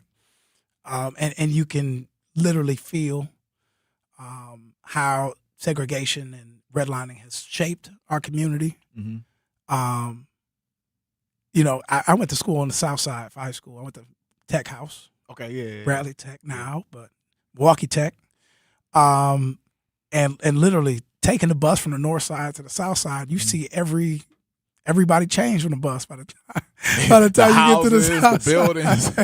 But it'd be so funny, like black folks would get on, and then just real quick for people who are listening outside of Milwaukee, like East St. Louis, like you go from north to south in Milwaukee. Yeah.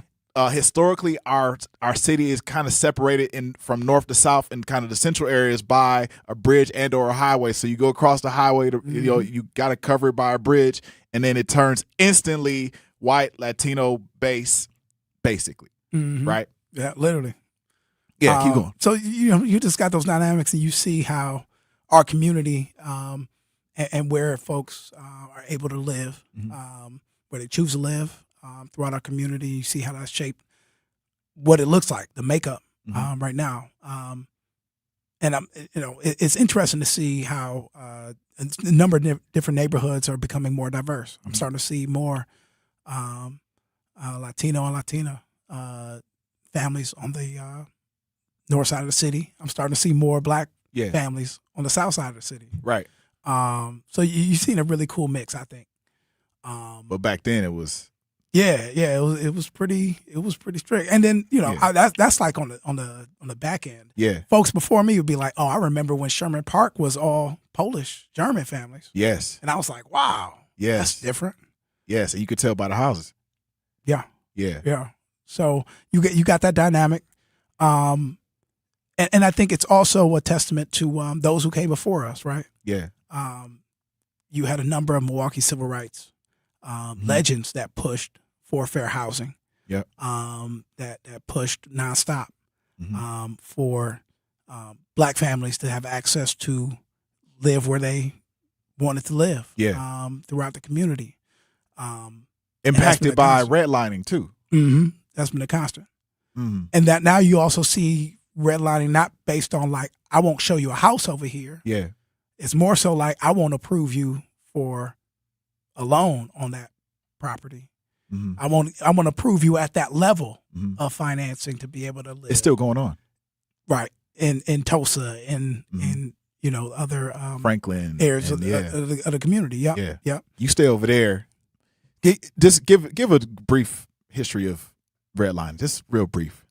I think the easiest way to break it down is just to recognize that there was a clear, concentrated effort when black families sought the chance to buy homes in the community. They were directed to, like, literally redlined on a map. Yeah, they were supposed to stay in that line and not outside of it.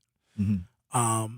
So from your engagement with realtors, your engagement with your finance company and banking, and through that process, these were hurdles that black families had to go through. Yeah. Especially if they were trying to live outside of that red line. So that's why it's important to be able to move outside of your city's boundaries, i.e. coming from East St. Louis to Milwaukee, because you also get to see, in between East St. Louis and Milwaukee, or, in between, Milwaukee and Africa, you have all of these areas in between. You're like, man, Milwaukee is just this little area that I live in, and I can move outside these boundaries outside of redlining. Mm-hmm. I don't need to be in this one spot, dodging potholes and reckless driving, right? Right. And let me also shout out the Community Development Alliance, one of our advocacy partners. Who are they about? At Wisconsin Voices. Or what are they about? Who's on it? Who they about? Who for real. So they are a housing organization. They work on housing issues and actually like prioritizing building more housing. Yeah. In a number of neighborhoods in Milwaukee. They prioritize keeping costs low for homeowners, especially for seniors. Mm-hmm. So some of their policy aims right now, and I get a chance to literally today be a part of their advocacy strategy and their advisory council with a number of organizations. Shouts out to Southside Organizing Committee and Tammy over there. Yep. Mm-hmm. So all of us are coming together to advocate for the policies that we know that will be able to lower the burden on seniors who have paid for their homes and paid taxes all those years and trying to keep their costs low. And they were also trying to prioritize, and that also might come with a state constitutional change, but we're also trying to do what we can to build more new housing, increase the housing supply and availability. Teague, shouts out to Teague, Willie Smith over there.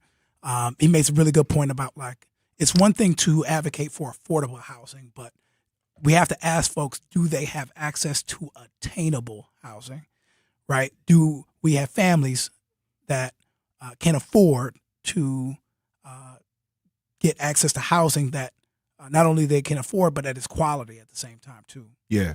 Because we know sometimes in our neighborhoods, folks are being charged just as much. Yeah. Right?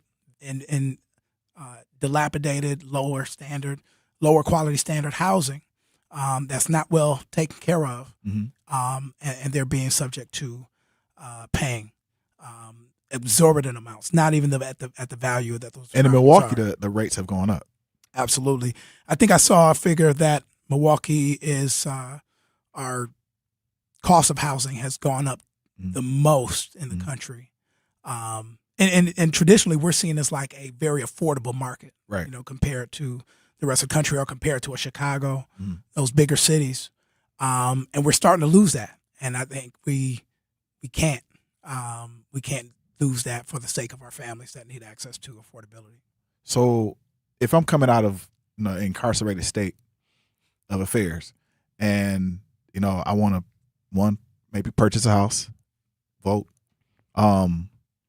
What are my next steps? Because that's a really highly confusing situation, and you're coming into a place where housing is high. I'm scared to vote. I don't believe it. I don't believe it works. Like, I'm not saying me, but I'm saying as a person who's incarcerated, right? I don't believe it works. Like, what are my next steps?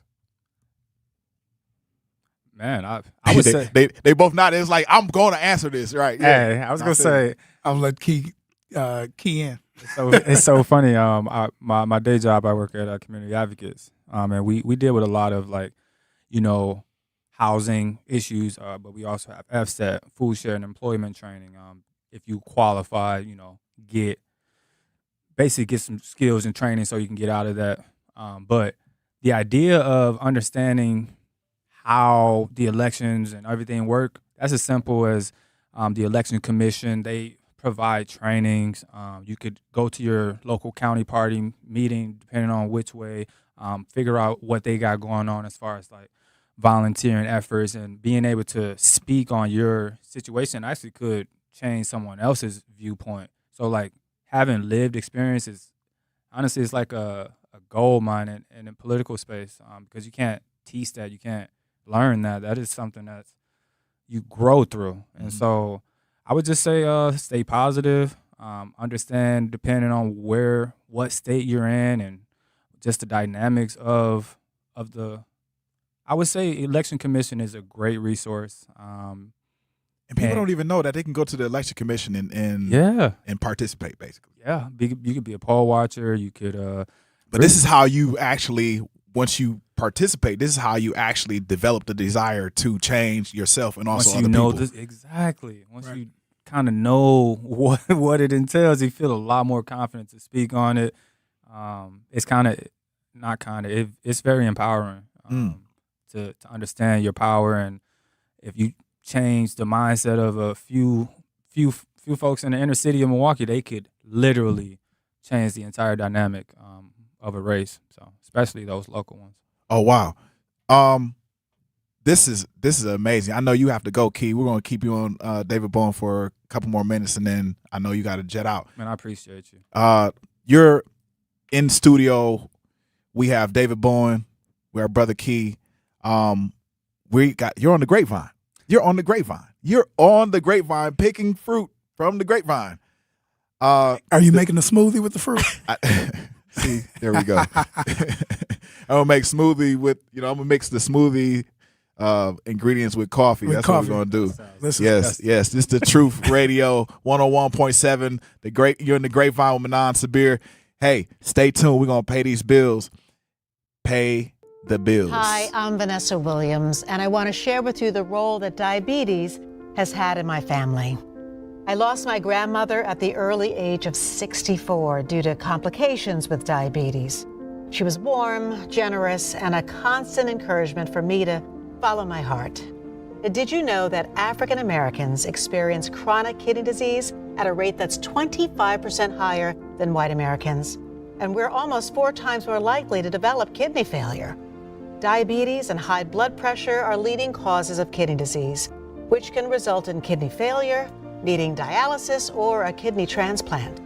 The good news is that you have the power to check out how well your kidneys are doing and learn ways to prevent them from failing. So go to your doctor and get yourself checked out. Visit linkmylovetv.org to learn more. Get the facts, get checked, and get healthy. At Milwaukee College Prep, we don't leave success to chance. We're designed for it. With strong support, high expectations, and a team committed to excellence, our educators turn belief into outcomes every day. If you believe every child deserves an excellent education, join Milwaukee College Prep. Apply today. Visit mkeprep.com/jobs. Wake up to Truth in the Morning, 7 to 9 a.m. Again, I'm the legendary Home Blow, along with my girl, Bailey Coleman. True Nation, we want to hear from you. 833-212-1017. Truth in the Morning. I love you, baby. I just love the different talks, how y'all mix it up. Truth in the Morning. As a community, we have to take a deeper look at our family at our friends and ourselves, help other people heal, be kind to people, be concerned about people's well-being, and I love you all. You all have been rocking it out. Salute. God bless. Wake up to Truth in the Morning, 7 to 9 a.m. 101.7 FM, The Truth. Homer and I will be the new morning show. Truth in the Morning. On the award-winning 101.7 The Truth. We'll see you tomorrow. We'll see you tomorrow. Love y'all. We'll be black. So don't change your dial. You're listening to 101.7 FM, The Truth of Milwaukee. At UW Milwaukee, students don't have to wait until college to start building their future. Roar Ready lets students K through 12th grade join in hands-on programs across campus. From science and tech to arts, sports, and more, students try new things, meet new people, and build skills that matter. Programs are led by UW Milwaukee faculty, staff, and current students. And it's easy to register online. Get started today at uwm.edu/roarready. UW Milwaukee. Roar Ready. Your child's future starts here.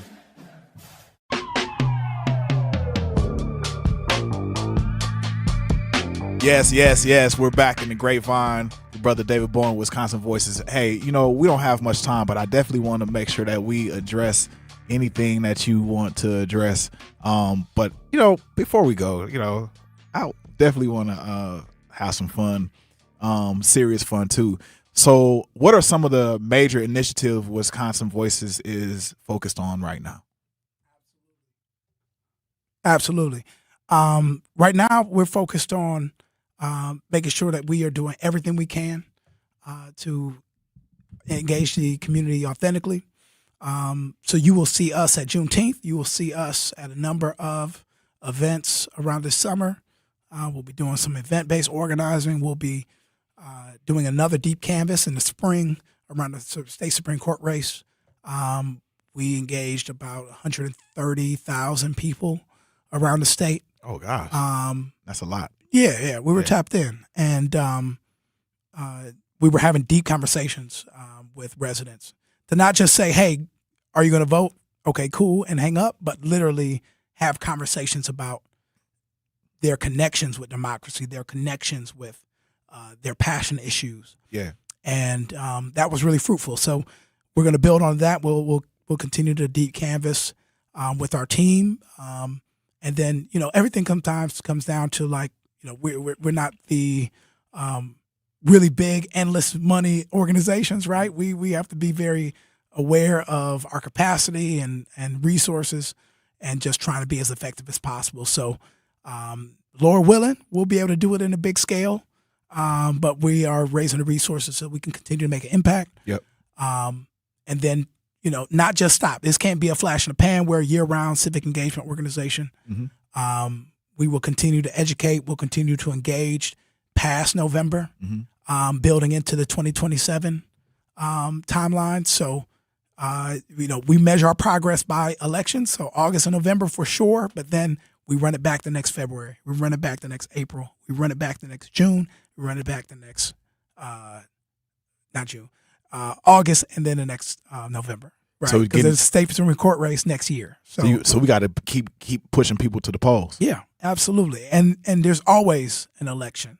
Rarely do you have a period where there won't be. Mm-hmm. And sometimes, that's just a little voting vacation. So sometimes those happen. Yeah. But for the most part, advocating for your community and being on top of the folks that are going to represent you and that they have your interests in mind is a nonstop role. So if you're taking a specific person in the community and they're not voting, they don't care about policy, what would you say to that person? That person that we hit the corner store or we walk past and we get that, that water and they're getting the Cheetos. What are we saying to them?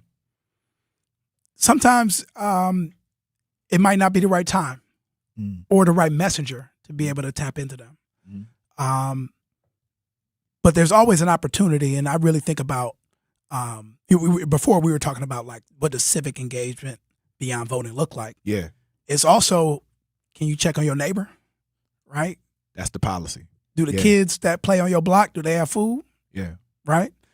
That's the policy Are the young men that are getting in trouble, did you introduce them to Manasa Beer so they could probably get into martial arts? Right. Right? Are you tapped in? Right. Because there's a role for you to do that and to be a conduit of good in your neighborhood and in your school and in your community and at your job. Yeah. In your environment, are you a conduit of good? Listen, we could put all this voting stuff aside. Right. At the end of the day, it's about us and your future and what it is that you want to prioritize for yourself and your family. So I feel like there is a generation right now, they want to have that conversation. Yep. They see everybody else talking about the team takeovers and all the other stuff, but they like, all right, let's get back to having real conversations. Right. Like, what are we going to do? What is at stake for us when it comes to us really having access to opportunity that we feel like we don't have? Whoa. Right? Yeah. So we can have those real conversations. That's why I love what Key was saying about, like, we got to be untraditional in our approach, and we got to create these spaces that will attract especially opportunity youth. That'll be a focus for us. Young people that are not on college campuses. There are great organizations that do great work on college campuses. That's not what we're called to do. We're called to build a bigger bridge out into community, because in a community with young people that are not on those traditional college campuses, that's a ton of our young people. That's a ton of our young professionals. That's a ton of our opportunity professionals that could tap in if they had a chance to get access to those jobs, get access to the training, get access to being on a path where they will feel like my life will get better rather than being stagnant. Why is the voting age why does it start at 18? Am I wrong? That's Wisconsin. Yeah, you're exactly right. 18. It is. Can it be lowered? Has there been any conversation around that? I've seen municipalities and school boards lower the voting age to like 16. Because 15. I know you visited South, and like you got those kids on the farms, like they driving around at 14, 13 years old. Facts. If you can drive like a tractor, which has a lot more controls than an actual car, then you can make certain decisions about policies. Am I wrong? I think you're exactly right, and you should be able to. Right now, the structure of the law doesn't allow that to happen under the age of 18. But what's really cool is I've seen young people who have not been able to qualify to vote be one of the biggest encouragers and organizers around engaging their slightly older peers, older family members to be able to vote. And there's a role that young people have and they should play in our community to lead the way. And that's a huge opportunity and role right there. So in state and local government, are the politicians manufacturing pipelines for young folks to actually be in, kind of the underling position or the mentee position to watch and also influence what goes on in our state and local politics? Is that happening? And if not, what can our young folks, ages whatever, do to make that happen? Because I'm pretty sure I have a 6-year-old, and she's starting to understand what's going on in national politics. She sees me talking about the gas prices. They about to shoot up though, y'all. But she sees me talking about that and she's asking questions now. I like that. What are we doing? First off, shouts out to my amazing late mother. Saturdays were for cartoons. Sundays were for political talk shows. Right? So we had a chance to watch Meet the Press every Sunday morning. Like that Sunday was morning, Meet the Press. Right? Yeah. Being informed, being engaged, and like actually just understanding Shout out what to are your the mom. current events. Let's give her her name first. Marie Bowen. Marie Bowen. The late great Marie Bowen. So that's right. That was a huge opportunity for me to be like, okay, there's an importance in me understanding these dynamics that are happening around the world, right? And if I can understand, like, okay, because of these things, I would say unnecessarily happening in the Middle East, that's what's causing our gas prices to rise, right? And then I get to make the connection and build the bridge and like actually see how things are working. So I think that's majorly important. But you also talked about like these systems that sometimes we won't be able to really be entwined with understanding how they work. Yeah. And that was a beautiful thing about Urban Underground. Shouts out to Reggie and Charlotte Moore and creating that. Now all the women Charlotte Moore. Right. Yeah. My sister is doing her thing. Yep. There's an important role that we have of educating young people and giving them the opportunity to say, hey, okay, your schools could be funded different. Your school lunch could look different. Right. And I remember one of the earliest things I noticed, and this was like might have been in middle school. This light went off in my head, like, oh, okay. Are the kinds of education we're getting is kind of different. Yeah. Not everybody's getting access to the same thing. Yeah. And why is that? And why does my lunch look like this and yours look like that? Yeah. So I started to pay attention, and so I think it's dope that your daughter is like, oh, okay. I think she's going to start putting two and two together, like, but there's a difference over here, Dad. Like, why is that like that, and why is this like that? Yep.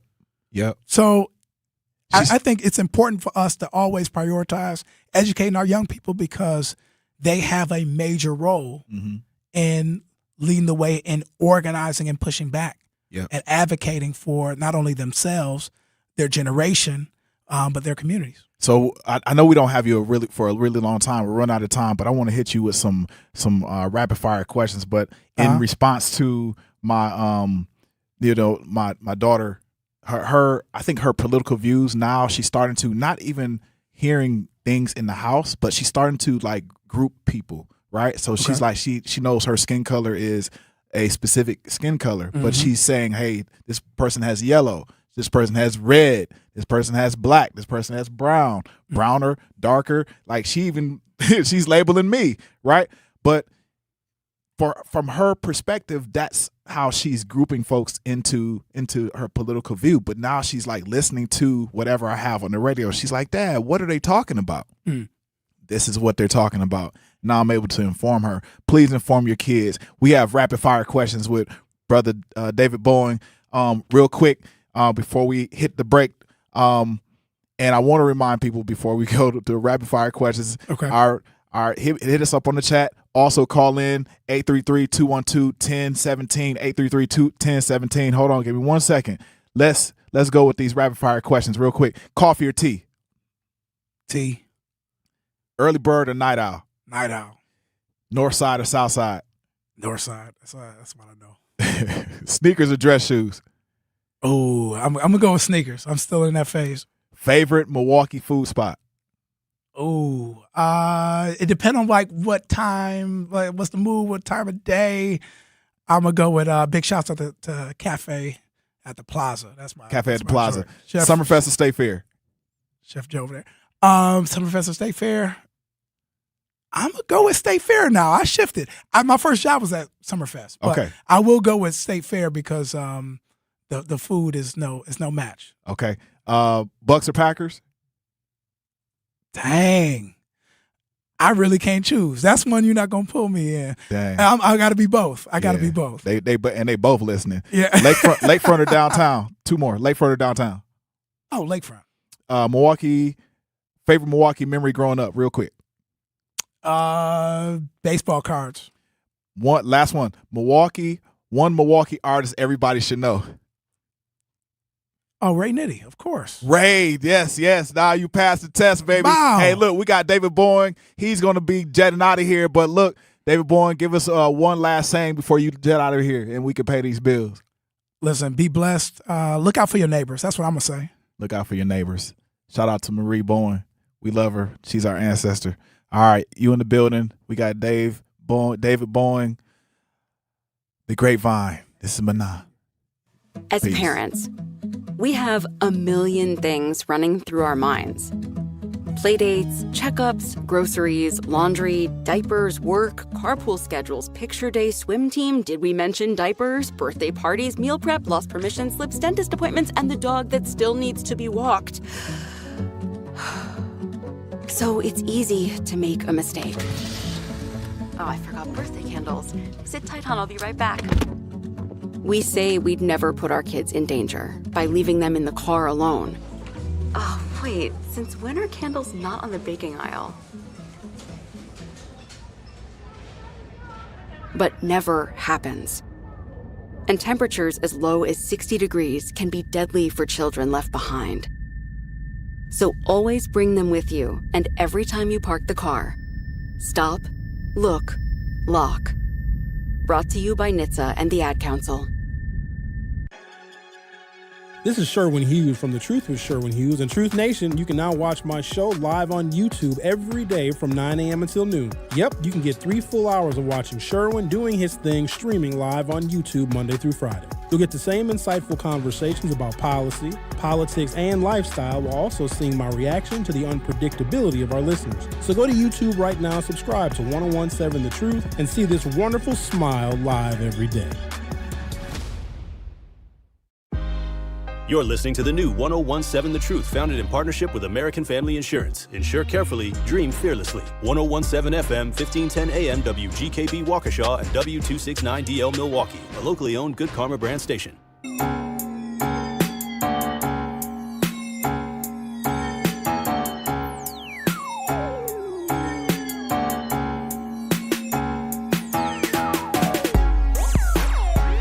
Yes. Welcome back to the Grapevine with Manon Sabir. That's me. We had David Bourne in the building.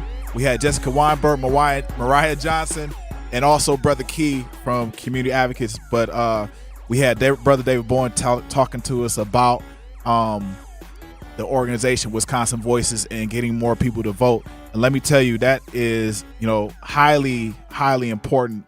Voting is one of the ways in which people can express their desire of policy change, community change, state and national.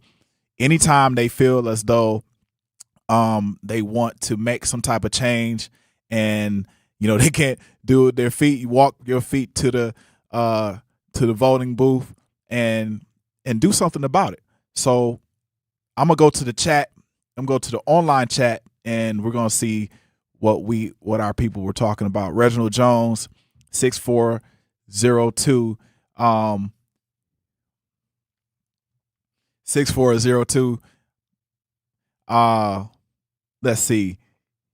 Reggie says there is no military service induction before the legal voting age, or saying there was no military service induction before the legal voting age at Jasmine West. But with this current administration, they'll probably take our sons shortly after weaning and prior to puberty.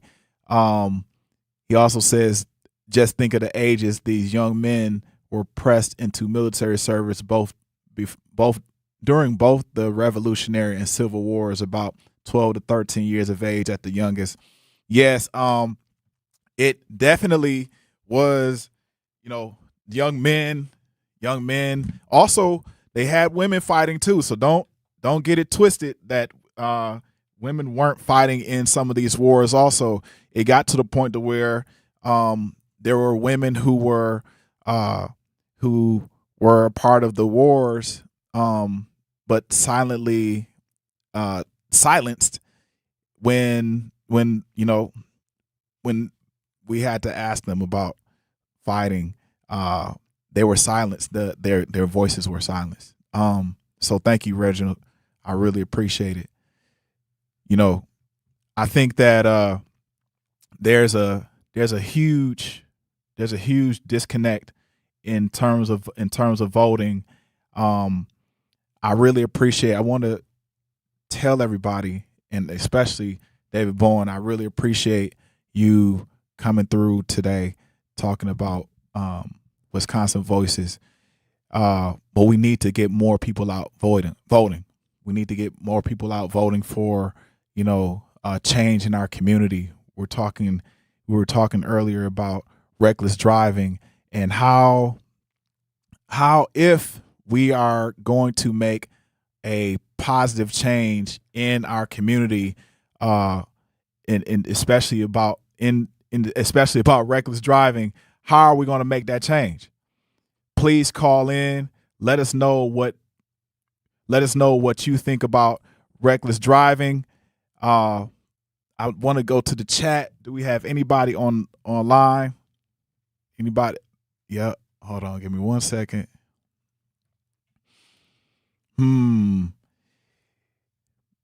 Okay, I missed Reggie say it again. He was like, "There's no high speed. There's no." He said, "Posted speed limits need to be firm. There's no high speed driving for the exception of interstate highways." And then he says again, pedestrian zones are posted and school zones are posted. It's funny because I remember driving through a school zone in another state, and there were police officers at every school zone I passed. So like when I was driving through the school zones, there would be police officers, not just crossing guards, but actual officers of the law, ticketing people $250 fined tickets every time they pass through the school zone above the speed limit, which was 15. And I mean, it was amazing the amount of people who actually obeyed that law, because those guys were out there, maybe a $250 fine ticket is what we need. Maybe. I know we have a caller on line 1. Al, talk to me. Well, some of these reckless drivers do not belong in our neighborhood. Talk to me. Tell me why. Tell me why. Tell me why, Al. Why don't they belong in our neighborhood? Because they have no respect for where they live at.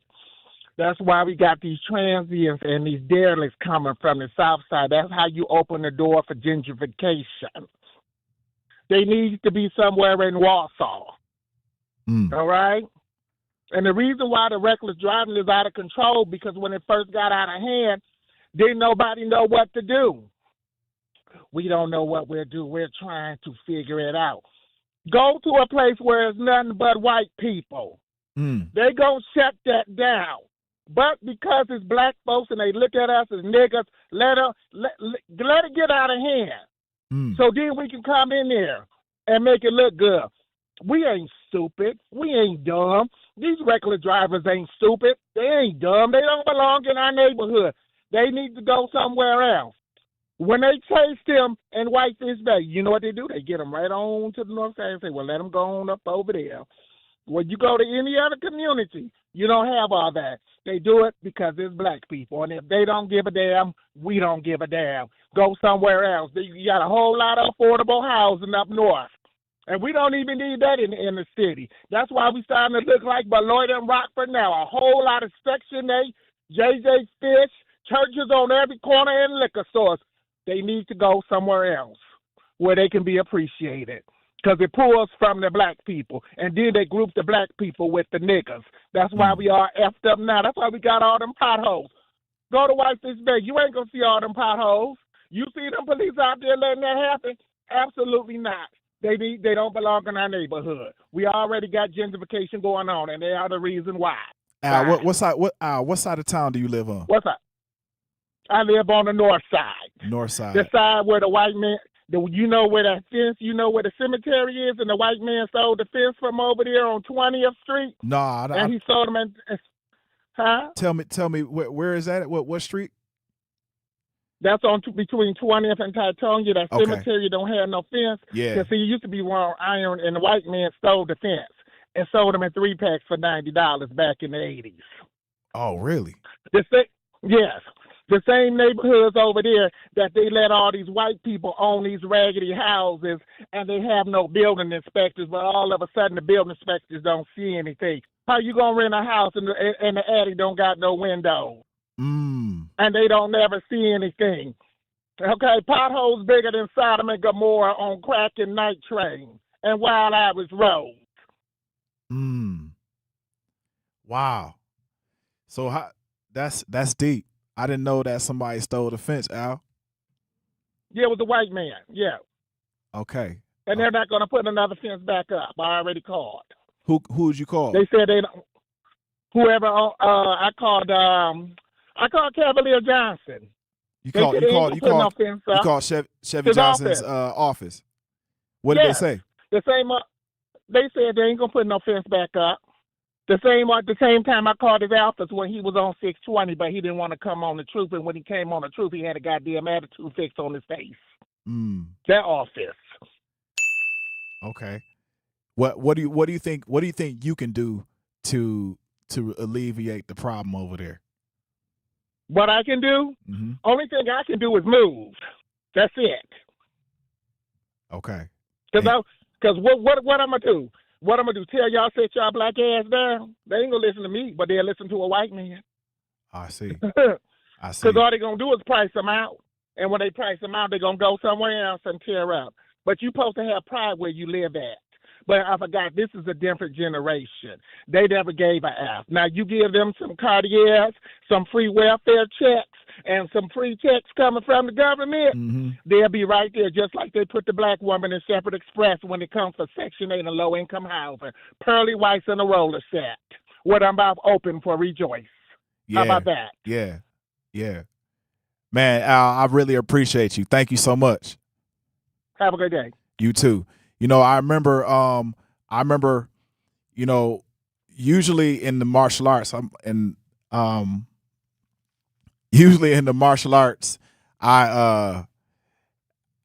know, we're always taught to move at a medium pace.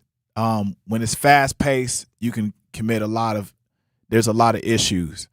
When it's too slow, you know, you don't miss everything, but you're not catching up to the rest of the group. So you got to kind of be in the middle. And you know, a lot of times my father, who was my instructor, always said, like, you know, if you used to practice with chalk knives and, you know, do some simulation knife fighting. And he always said, you know, whenever you get a cut, that cut is one partly your fault, and then the other part the other person's fault. So, you know, sometimes when you get that cut, you're not reading the space, and sometimes you're either moving too fast or you're moving too slow. And in the space of driving in Milwaukee, in relation to reckless driving, we're teaching our children to move at a pace that's above medium, and not even just slowing down. Slowing down is one thing, but having a medium pace to stay with the pace of traffic. The phone lines are open, 833-212-1017, 833-212-1017. We're going to keep discussing reckless driving, and we're going to pay some bills. We're going to pay some bills. I'm going to sit down and I'm going to sip some of my coffee and get a part of this Truth Nation chat, and also take some more calls. Truth Nation, Grapevine. Let's pay these bills. Summerfest brings the biggest names in live music to Milwaukee's lakefront across 3 unforgettable weekends, including performances from Ella May, Post Malone, Don Toliver, plus The Roots, Gene Dawson, Rev Run, Flo Rida, and more. Don't miss Summerfest, presented by American Family Insurance, June 18th through 20th, June 25th through 27th, and July 2nd through 4th. Get tickets now at summerfest.com. Teachers are dynamic leaders, shaping a new generation. They bring a variety of perspectives from diverse backgrounds, innovating how they teach to prepare students for our fast-changing world. Achieving this takes skill and expertise. They're tireless explorers, creatively discovering a universe of solutions, telling stories, experimenting, inspiring, mentoring, connecting cultures, and connecting with each other, leading by example. Experience the unique joy of helping students thrive. Teaching is a journey that shapes lives. Are you ready to begin?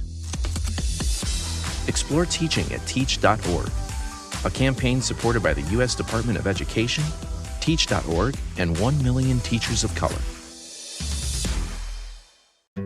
My name is Emma. I am 13 years old.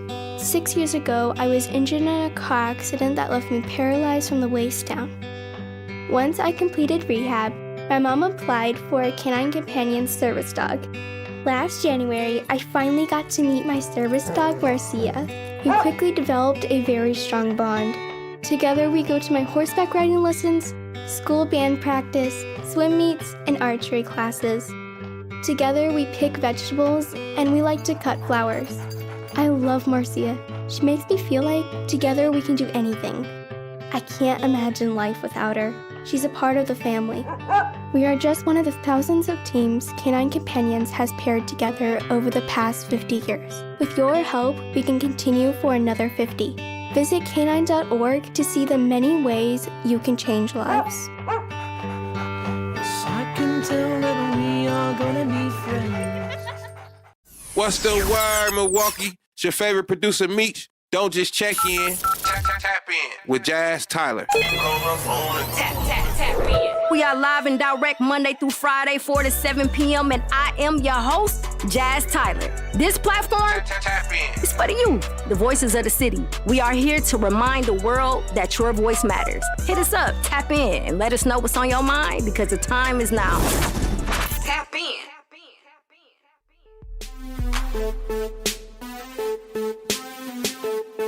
Yeah, welcome back to the Grapevine with Manan Sabir. That's me. Hey, look, this is the Truth Radio, 101.7. You and the nation of the Truth Radio. Let me tell y'all, we're opening up the chat lines. Hit us up on YouTube, Truth Radio, YouTube, Truth Radio Milwaukee, YouTube us, chat. Hey, I wanted to ask, I was looking up some statistics, and I'm gonna address some of the things that we got going on, especially around reckless driving. Milwaukee traffic fatalities increased by 113.5% between 2002 and 2022, while traffic deaths across Wisconsin overall declined during that same period. So while other places slowed down and became safer, Milwaukee became deadlier. And there's been, just as Jessica and Mariah were here discussing, there's been like terminology around driving. Like, you're going to tip, you're going to baseline. I think it says, what was it, doing the Milwaukee slide in our communities has, the terminology has taken shape. So it's like there's a whole culture behind driving recklessly, behind driving so dangerous that they're like, now it's like, I think we even got, music behind that. And we're adding music to driving dangerous and terminology to driving dangerous. So this whole culture of like allowing yourself to feel the pulse of this sedan, this family car, go above 100, 120 just to either hit the red light and or run into somebody. There's a whole culture behind that here in Milwaukee. Like Milwaukee, like what are we doing? Baybar 2028 says reckless drivers are not aware that they're driving reckless. These types of drivers consider that everyone else is slowing down and consider us driving reckless. Bump outs and speed bumps are not the answer. I don't know. I haven't seen the statistics behind bump outs and also speed bumps. They do make me personally, Baybar, they do make me slow down. I do know that I haven't been around all the Milwaukee streets since I've been back, but I do recognize that there are some main streets that I consider main streets that have bump outs, and they do slow me down. but then there are some main streets that have annoying speed bumps that are annoying because if you don't see them, you will wreck your car. So I do know that a part of the Vision Zero policy and practice for them to have zero fatalities is, one of them is bump outs. And also the other thing I saw in other cities, and maybe I don't know if the city of Milwaukee has even addressed this, is that I know in Newark, New Jersey, shout out to Newark, and know in Newark, New Jersey, what they did was they boxed in an entire neighborhood. So they go neighborhood to neighborhood. Yeah, I know, baby. I need to get out on the streets. Let me roll with you, baby, for real. Just come up here, pick me up, and I'll roll with you on these streets. But and for real, I will. So I know that in Newark, New Jersey, what they do is they box in these, and you guys can look it up, and they're boxing certain neighborhoods, and you can't necessarily get in the neighborhood without being a part of that community. And one thing I do know is that when I was trying to get into this community, I had to show that I was a part of this neighborhood. Now it was a neighborhood. It was a real neighborhood. But it curved the traffic, it was the in and out traffic, the stuff that we kind of have here in Milwaukee. It curved the traffic. They had, either a volunteer cop or the community cop, or they had actual pedestrian cop that would monitor the entrances. And the neighbors did not complain. From what I know, the neighbors didn't complain. They literally came out and started walking the neighborhood, and it helped decrease the crime. Now, I'm not in Newark, New Jersey right now, but I'm pretty sure that those neighbors, especially there were some elderly neighbors in the neighborhood, I'm pretty sure that they were happy. From what I heard, that they were happy. Mile on our chat, Mile the Elephant said everybody's auditioning for the Fast and the Furious. Yeah, I mean, if anybody doesn't remember Fast and the Furious, it was a movie. Who started that movie? What was that guy name? I forgot his name. Well, Zach, who was Fast and the Furious? Paul Walker? Paul Walker and was it Vin Diesel? Vin Diesel, Paul Walker. Yeah, so Fast and the Furious, man, and then they had Too Fast, Too Furious, and then Fast and the Furious, all these cats, man. I think everybody was definitely Vin Diesel. Yes, thank you. Yeah, Curly and Biko said Vin Diesel. The Fast and the Furious, people listen, how many times, let's have a show of hands, how many times somebody has been cut off by somebody practicing and auditioning for Fast and the Furious? Just raise your hand. You can do it in your car. You can do it wherever. You can toast. I don't know, whatever you got to do. Wherever you at, let me know if you've been cut off. Matter of fact, this Saturday, Washington, I was near on Sherman or Saturday, one of those days. I was coming off of Sherman and the lights were blinking because somebody hit one of the lights and the lights were blinking red, right? So I'm about to make a left turn somewhere on Sherman, forgot the street, and the guy seen the red light. He looks at the red light and he sees me about to make a turn. Now everybody stopped and it was my turn to turn. He's going probably 45 through the light, but he's baselining or Milwaukee tipping or Milwaukee sliding or tipping or whatever he's doing straight through the light. Now, what am I supposed to do? Do I keep going? Do I stop? I stopped. I didn't hit him. But if I would have had a Hummer, a military Hummer, I probably would have went through. Yes, please. We got to listen. Have you ever been cut off in the traffic? This is in the chat, y'all. So if you go to the chat on YouTube, have you ever been cut off in traffic this week? Please answer that chat. Hit a yes or no. Have you been cut off in traffic this week? My mom, my mother is 72 years old, and to all of our listeners who are above age, I'll say above age because I'm closing in on the AARP card. I want to hear from you. I want to hear from our above age listeners, and I want to know, have you been cut off? Are you scared to drive out in traffic? Do you drive during a specific period of time? Like, do you avoid going to your friend's house? You know, your girl, she wants to, your guy wants to like smoke a cigar in the backyard or wherever. Your homegirl, you know, y'all 60, 70 years old. You guys want to go out and hang out with each other, eat some pound cake, whatever. Do you guys avoid certain hours of the day before 11, maybe before midnight?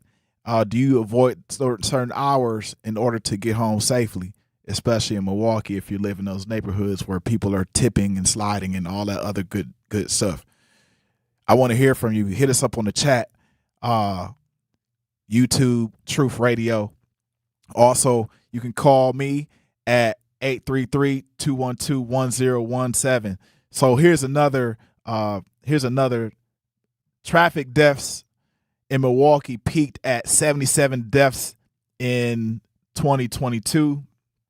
So 77 people didn't make it home that year. 77. Milwaukee traffic deaths dropped to 57 deaths in 2025. So there was a 19% decrease from 2024 and more than a 26% lower. It was 26% lower than the 2022 peak. So I'm gonna ask, should we celebrate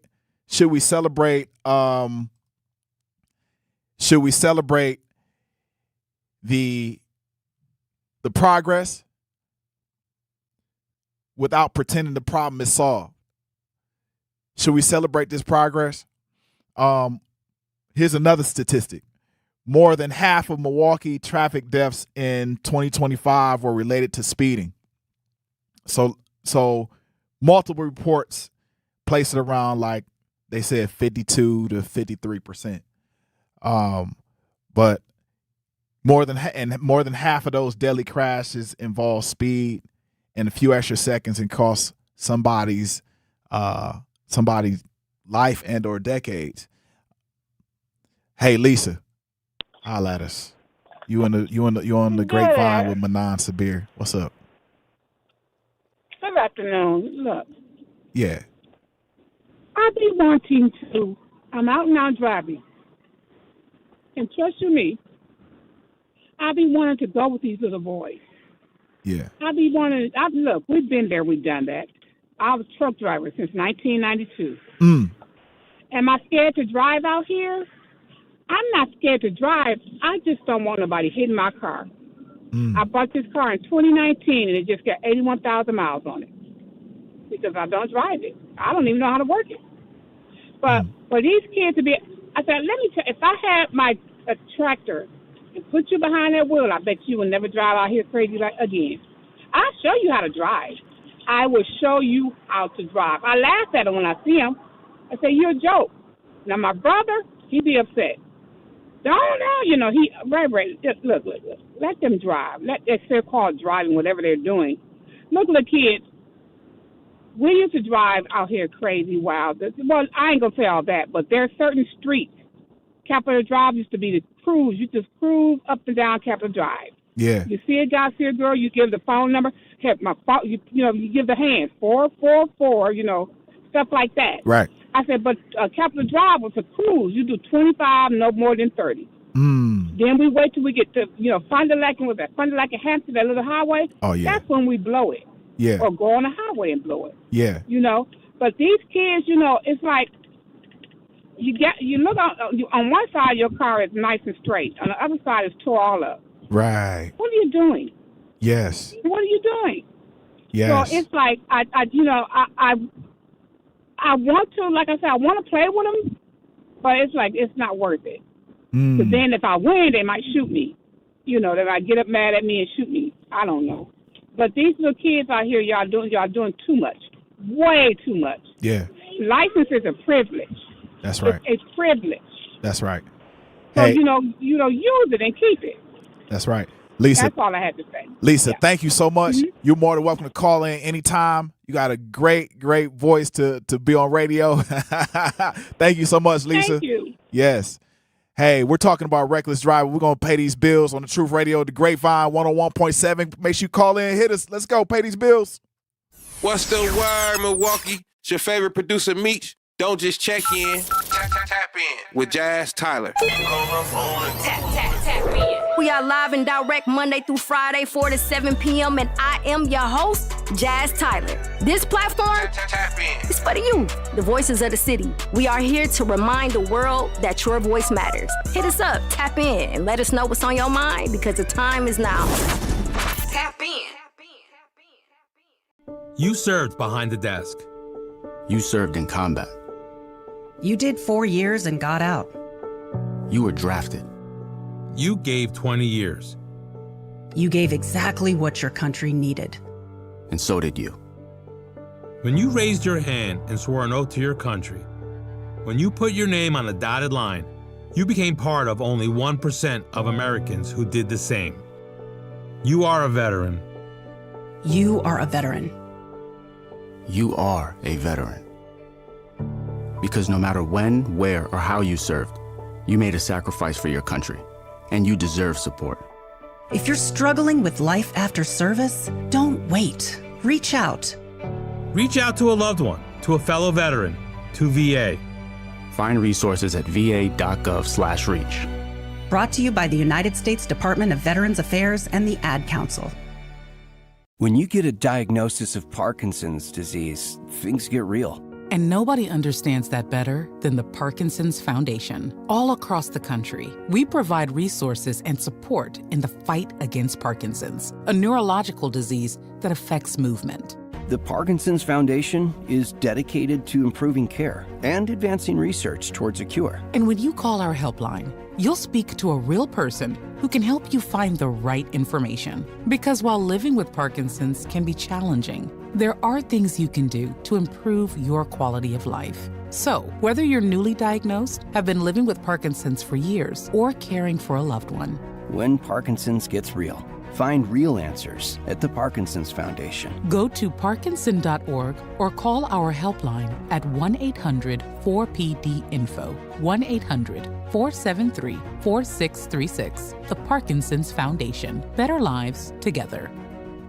In Milwaukee County, equity means making sure everyone has a real chance to thrive. That's why the Milwaukee County Office of Equity works to help remove barriers, strengthen community connections, and support fair access to opportunities across Milwaukee County. Want to learn what they do, explore resources, or find ways to get involved? Just search Milwaukee County Office of Equity online. Milwaukee County Office of Equity, advancing equity for all Milwaukee County residents. For more information, search Milwaukee County Office of Equity online. This is the Bloomberg Black Business Beat. Each year, Nielsen releases its Black Diverse Intelligence Report for a look at the latest trends for Black audiences. This year's report shows that Black viewers continue to dominate traditional TV viewership and remain a big driver of success for content across platforms. But advertisers might be missing out on this when their commercials don't reflect audience diversity. From a business perspective, having unmet consumer demand spells opportunity. That's Charlene Polite-Corley. She's VP of Inclusive Insights at Nielsen. We spoke about where Black viewers are engaging the most. TV is still very much king. This audience averaged 5 hours more a week with live television engagement compared to the average U.S. Viewer. And we're also the most likely to tune in live and engage social media, during that time. So it's not just tuning in to experience the content, it's also tuning in to drive the conversation around the content. Polite-Corley also mentions live sports as a major contributor to Black viewership. I'm Bloomberg's Justin Milliner on the Black Business Beat.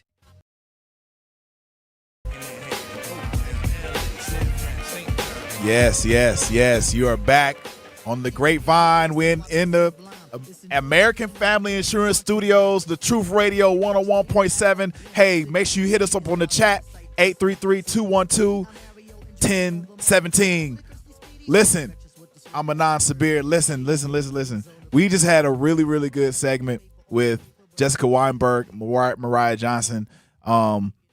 Jessica Weinberg is from the Vision Zero organization in conjunction with the city of Milwaukee, and also Mariah Johnson shared her heartbreaking story about losing her brother Gerald. And I'm in receipt of that. I'm in receipt of losing a person on the traffic side of things here in Milwaukee. My older brother, who was tragically taken away New Year's Eve 1994, when I was 16, he was 19. It was it was a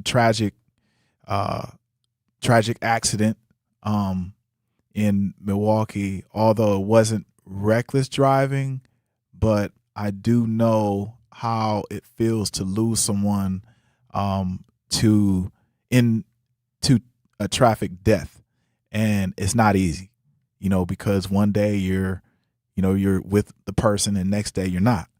And him and I, at the time, he was visiting from his school, Platteville, 15 to almost 20 minutes later, he's gone. And we both shared the same room. And then I have to go to sleep with, these thoughts on my mind. And it didn't just affect me, but it also affected my father, my mom, and my little brother and my little brothers and sister, who were a little younger at the time, but even to this day, they still remember. So thank you, I really appreciate it. And then we also had David Bowen from Wisconsin Voices and Key from Community Advocates discussing voting and how important it is. And also Key had mentioned the importance of understanding that when you are not on papers, to get out and vote. And even if you are on papers, you still have the ability to affect change and affect change inside of the voting in Wisconsin. You do have the ability to affect change. But our last caller talked about road rage, and she mentioned something that really sparked me in family. Road rage is becoming normal. It's normalized. We're normalizing road rage. Road rage is not cool. Like, literally not cool. I know of a young man who, and shout out to his dad, man. His dad was super cool, but I know of a young man that was a part of a road rage incident, and he had to defend himself. Unfortunately, somebody lost their life, not him. And I know that sits on his mind, and shout out to my little brother. But that has, road rage is not cool.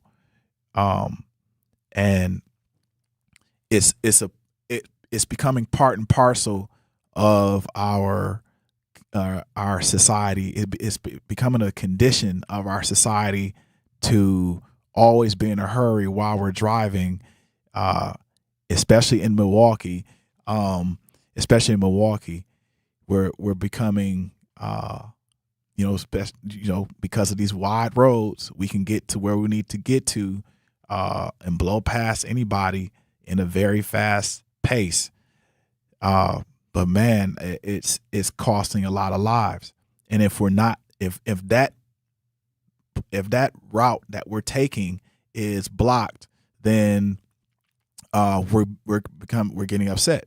And the last caller had mentioned that, if she's taking her time and she's going slow and or having to say something to somebody possibly, right? Then she's afraid that somebody's gonna, come out and shoot. And there's been a number of incidences where somebody has, said something to some young folk, and then they also, they haul off and give, either the finger or put their finger on the trigger. And, I remember there was an incident not too long ago here in Milwaukee about this one guy on the South Side who he had a back and forth with somebody in a car. He took out his like it was his I think it was his traffic cam. Yeah, it was his traffic cam, and he was driving. He said something to somebody. He pulls out a gun.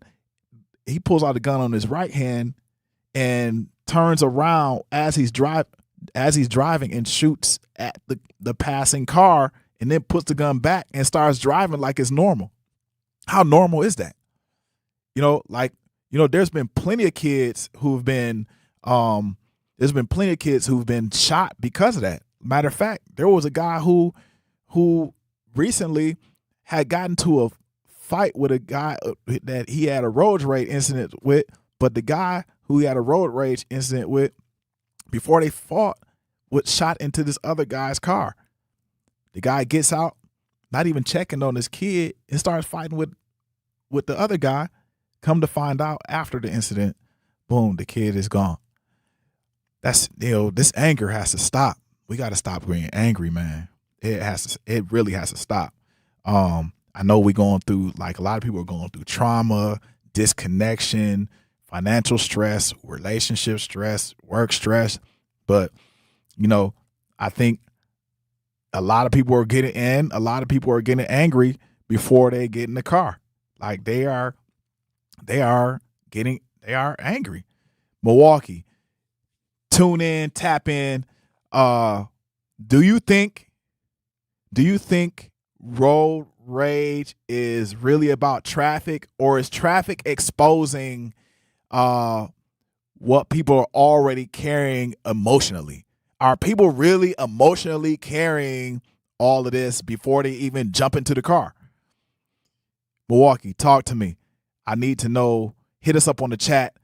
Truth Radio, that's on YouTube.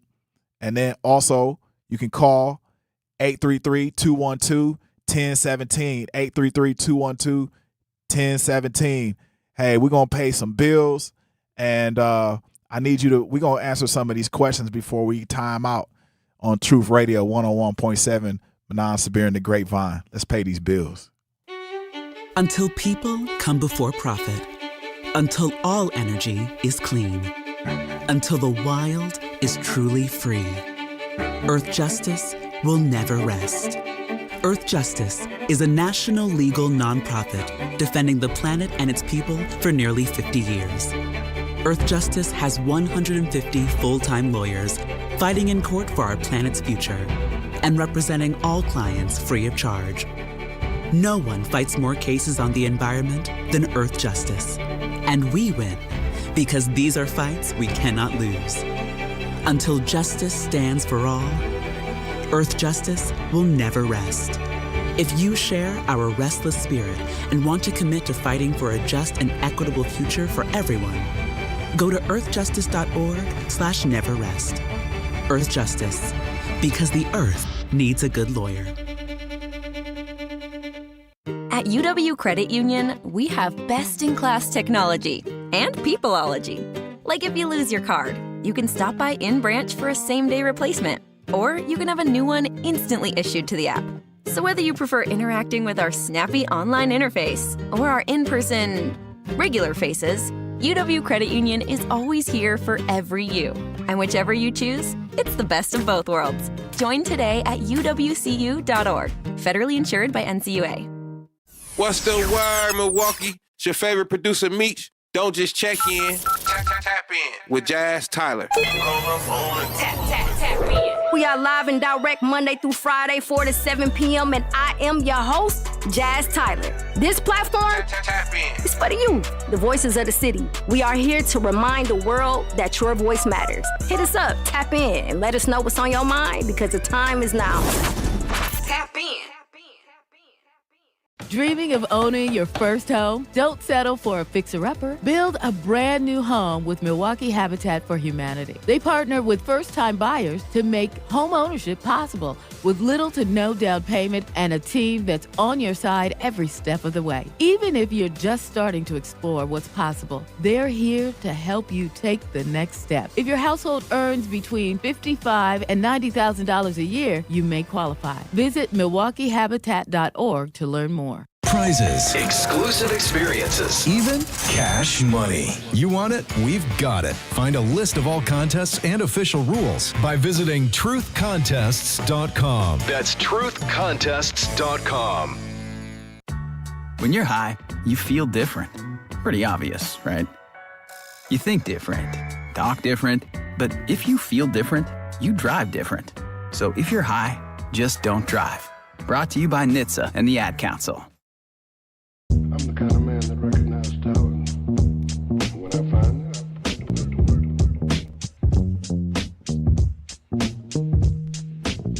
it, Yes. Now, listen. Let me tell y'all something. Let me add. Look, I'm trying to understand. You know, road rage. Like, what's up, Milwaukee? We got a lot of it. I mean, there's a lot of it everywhere. There's a lot of it in Texas too. There is a lot of it in Florida, but Milwaukee, we got it's the road ragers. Jay, you on the line? Welcome to the Grapevine. Manan, how you doing, Jay? I'm doing good, man. Yeah. I'm doing good. Holla at me. See,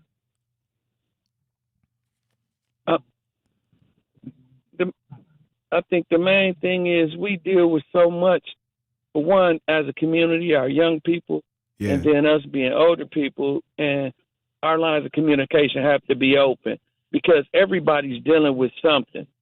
Mm-hmm. And, then, you have people driving like NASCAR drivers to get nowhere fast.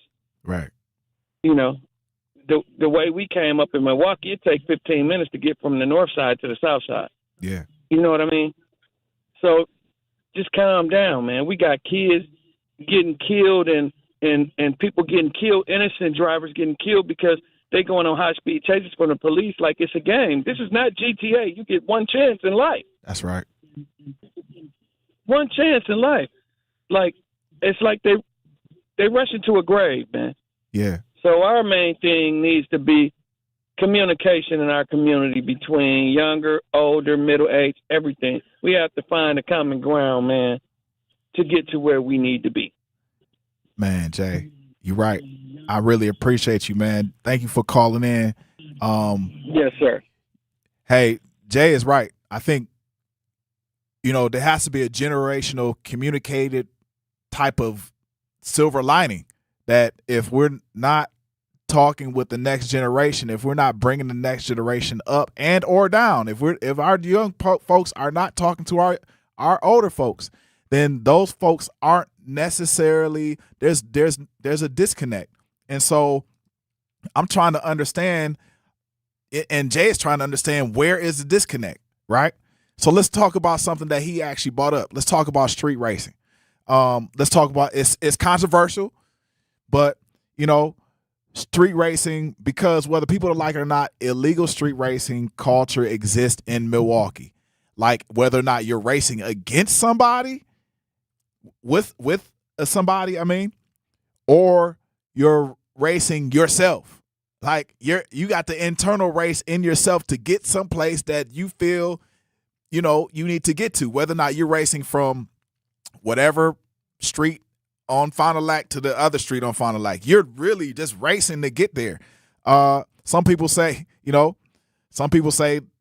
lock everybody up. Others say if young people are going to race, if you're going to race anyway, give them someplace safe to do it. So let me ask y'all, should Milwaukee create a legal, this is according to Jay, and addressing what he kind of mentioned, And Jay, you could call in. You call in again because I maybe this is something that I should have kind of held you on the phone to do. But should Milwaukee create a legal designated area for drag racing, street racing, drag strip? Or is there? And I'm pretty sure there is an area where there is like some drag racing, street racing, and stuff like that.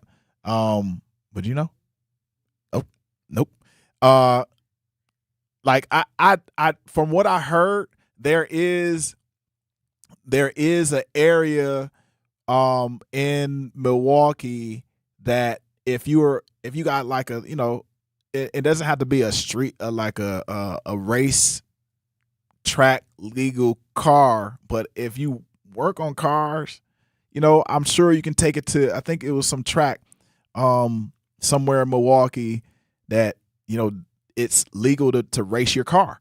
So, man, if you guys feel, honestly, you know, in my suggestion, you know, some of my young folks, if you listening, and or some of my folks that you feel like, you know, you got the ear to some of these young folks, man, if they got these, you know, it can be a trapper or it can be, you know, another type of vehicle, whatever vehicle, your mom's vehicle, take that joint to the track where they are really legally racing people to you know, they're pitting two people up against each other and they're racing down this track. Like, it doesn't have to be on 27th Street. It doesn't have to be on Fond du Lac. It doesn't have to be on Hampton, Villard, Silver Spring. Primarily, like, Silver Spring is bad, but Hampton is really, really bad. There's that area. Now, I know there's an intersection on Hampton. There's an intersection on Hampton. I think it's like Sherman and Hampton. That is really bad. Like, it's super bad. So you can take your car to the street racing space and boom, and take it to the next level. Please, I want to understand if there is some legislation or you know, can some of our young people take their cars to these places. I want to also bring up personally, like tinted windows. So I looked up something myself, and from what I know, tinted windows. So if, you know, if a person, what I've experienced in Milwaukee, the tints used to be regulated heavily. I remember the police pulling people over and then taking out a razor blade and having people, you know, take their tints off. Meech, you remember this? So, like, you know, they'd, you know, like back in the day, they would like take the tints off and stuff like that, right? You remember this, Zach? Zach is younger. Nah, you don't remember that. He's shaking his head. Nope. Yeah. I know what you're talking about. Yeah. So you get what I'm saying? Like, but now that has stopped. So what I looked up was front side windows. You gotta have at least 50%. You can have at least 50% light showing through, and then the rear windows is like 35% light through. So that means, you know, and especially in Wisconsin, which we're sort of a darker climated place. You're riding down the street and at 50%, you know, those front side windows are dark and the rear side windows are dark. But I remember the police pulling people over even when it was like kind of tinted, and then them trying to make people, you know, take the tints off. So we got a call on the line. So look, I wonder also, is that an issue too, where, you know, you got some folks that are taking these trapper cars, they're racing down, they're hitting somebody, and then all of a sudden they are they're jumping out. One, you can't see them, and two, they are fast as these dudes they little fast little suckers. Man, they get out their cars, man, they be gone. So, like, what are we doing to affect policy change in Milwaukee in relationship to drag racing, in relationship to tinted windows, in relationship to road rage, in relationship to, you know, how fast and how much of a hurry are we to get to where we want to go, not necessarily where we need to go? I can imagine if some of y'all are surgeons, and somebody needs a spinal surgery or a brain surgery. If you need to get to the hospital, man, you need to be escorted. You need to be escorted by a drone or something like that. Somebody needs to pick your car up and take you to Freighter or wherever you need to go to complete your job. But majority of the folks are racing to go nowhere, and that's a problem. That's a huge problem. Like, I understand getting in the car and filling that car out, man. Like, some of y'all got Hellcats. For my older folks, a Hellcat is an American car with a souped up engine, basically. My mom, I know my mother's gonna be like, "What's a Hellcat?" A Hellcat is like I'm talking to my mama. Hellcat is just a car, with a big old engine.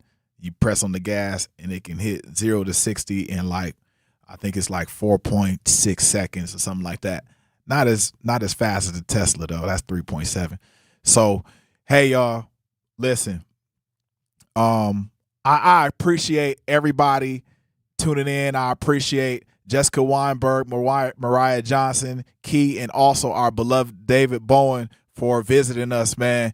And I'm going to tune out, but I'm going to tune everybody in to Jazz and Meech. They coming up with the tap into them. Please tap into them. We are the Truth Nation 101.7. You in the Grapevine with Manon. Hey, I'm going to see y'all tomorrow. Let's get busy. Zach, take us out. Let's pay these bills.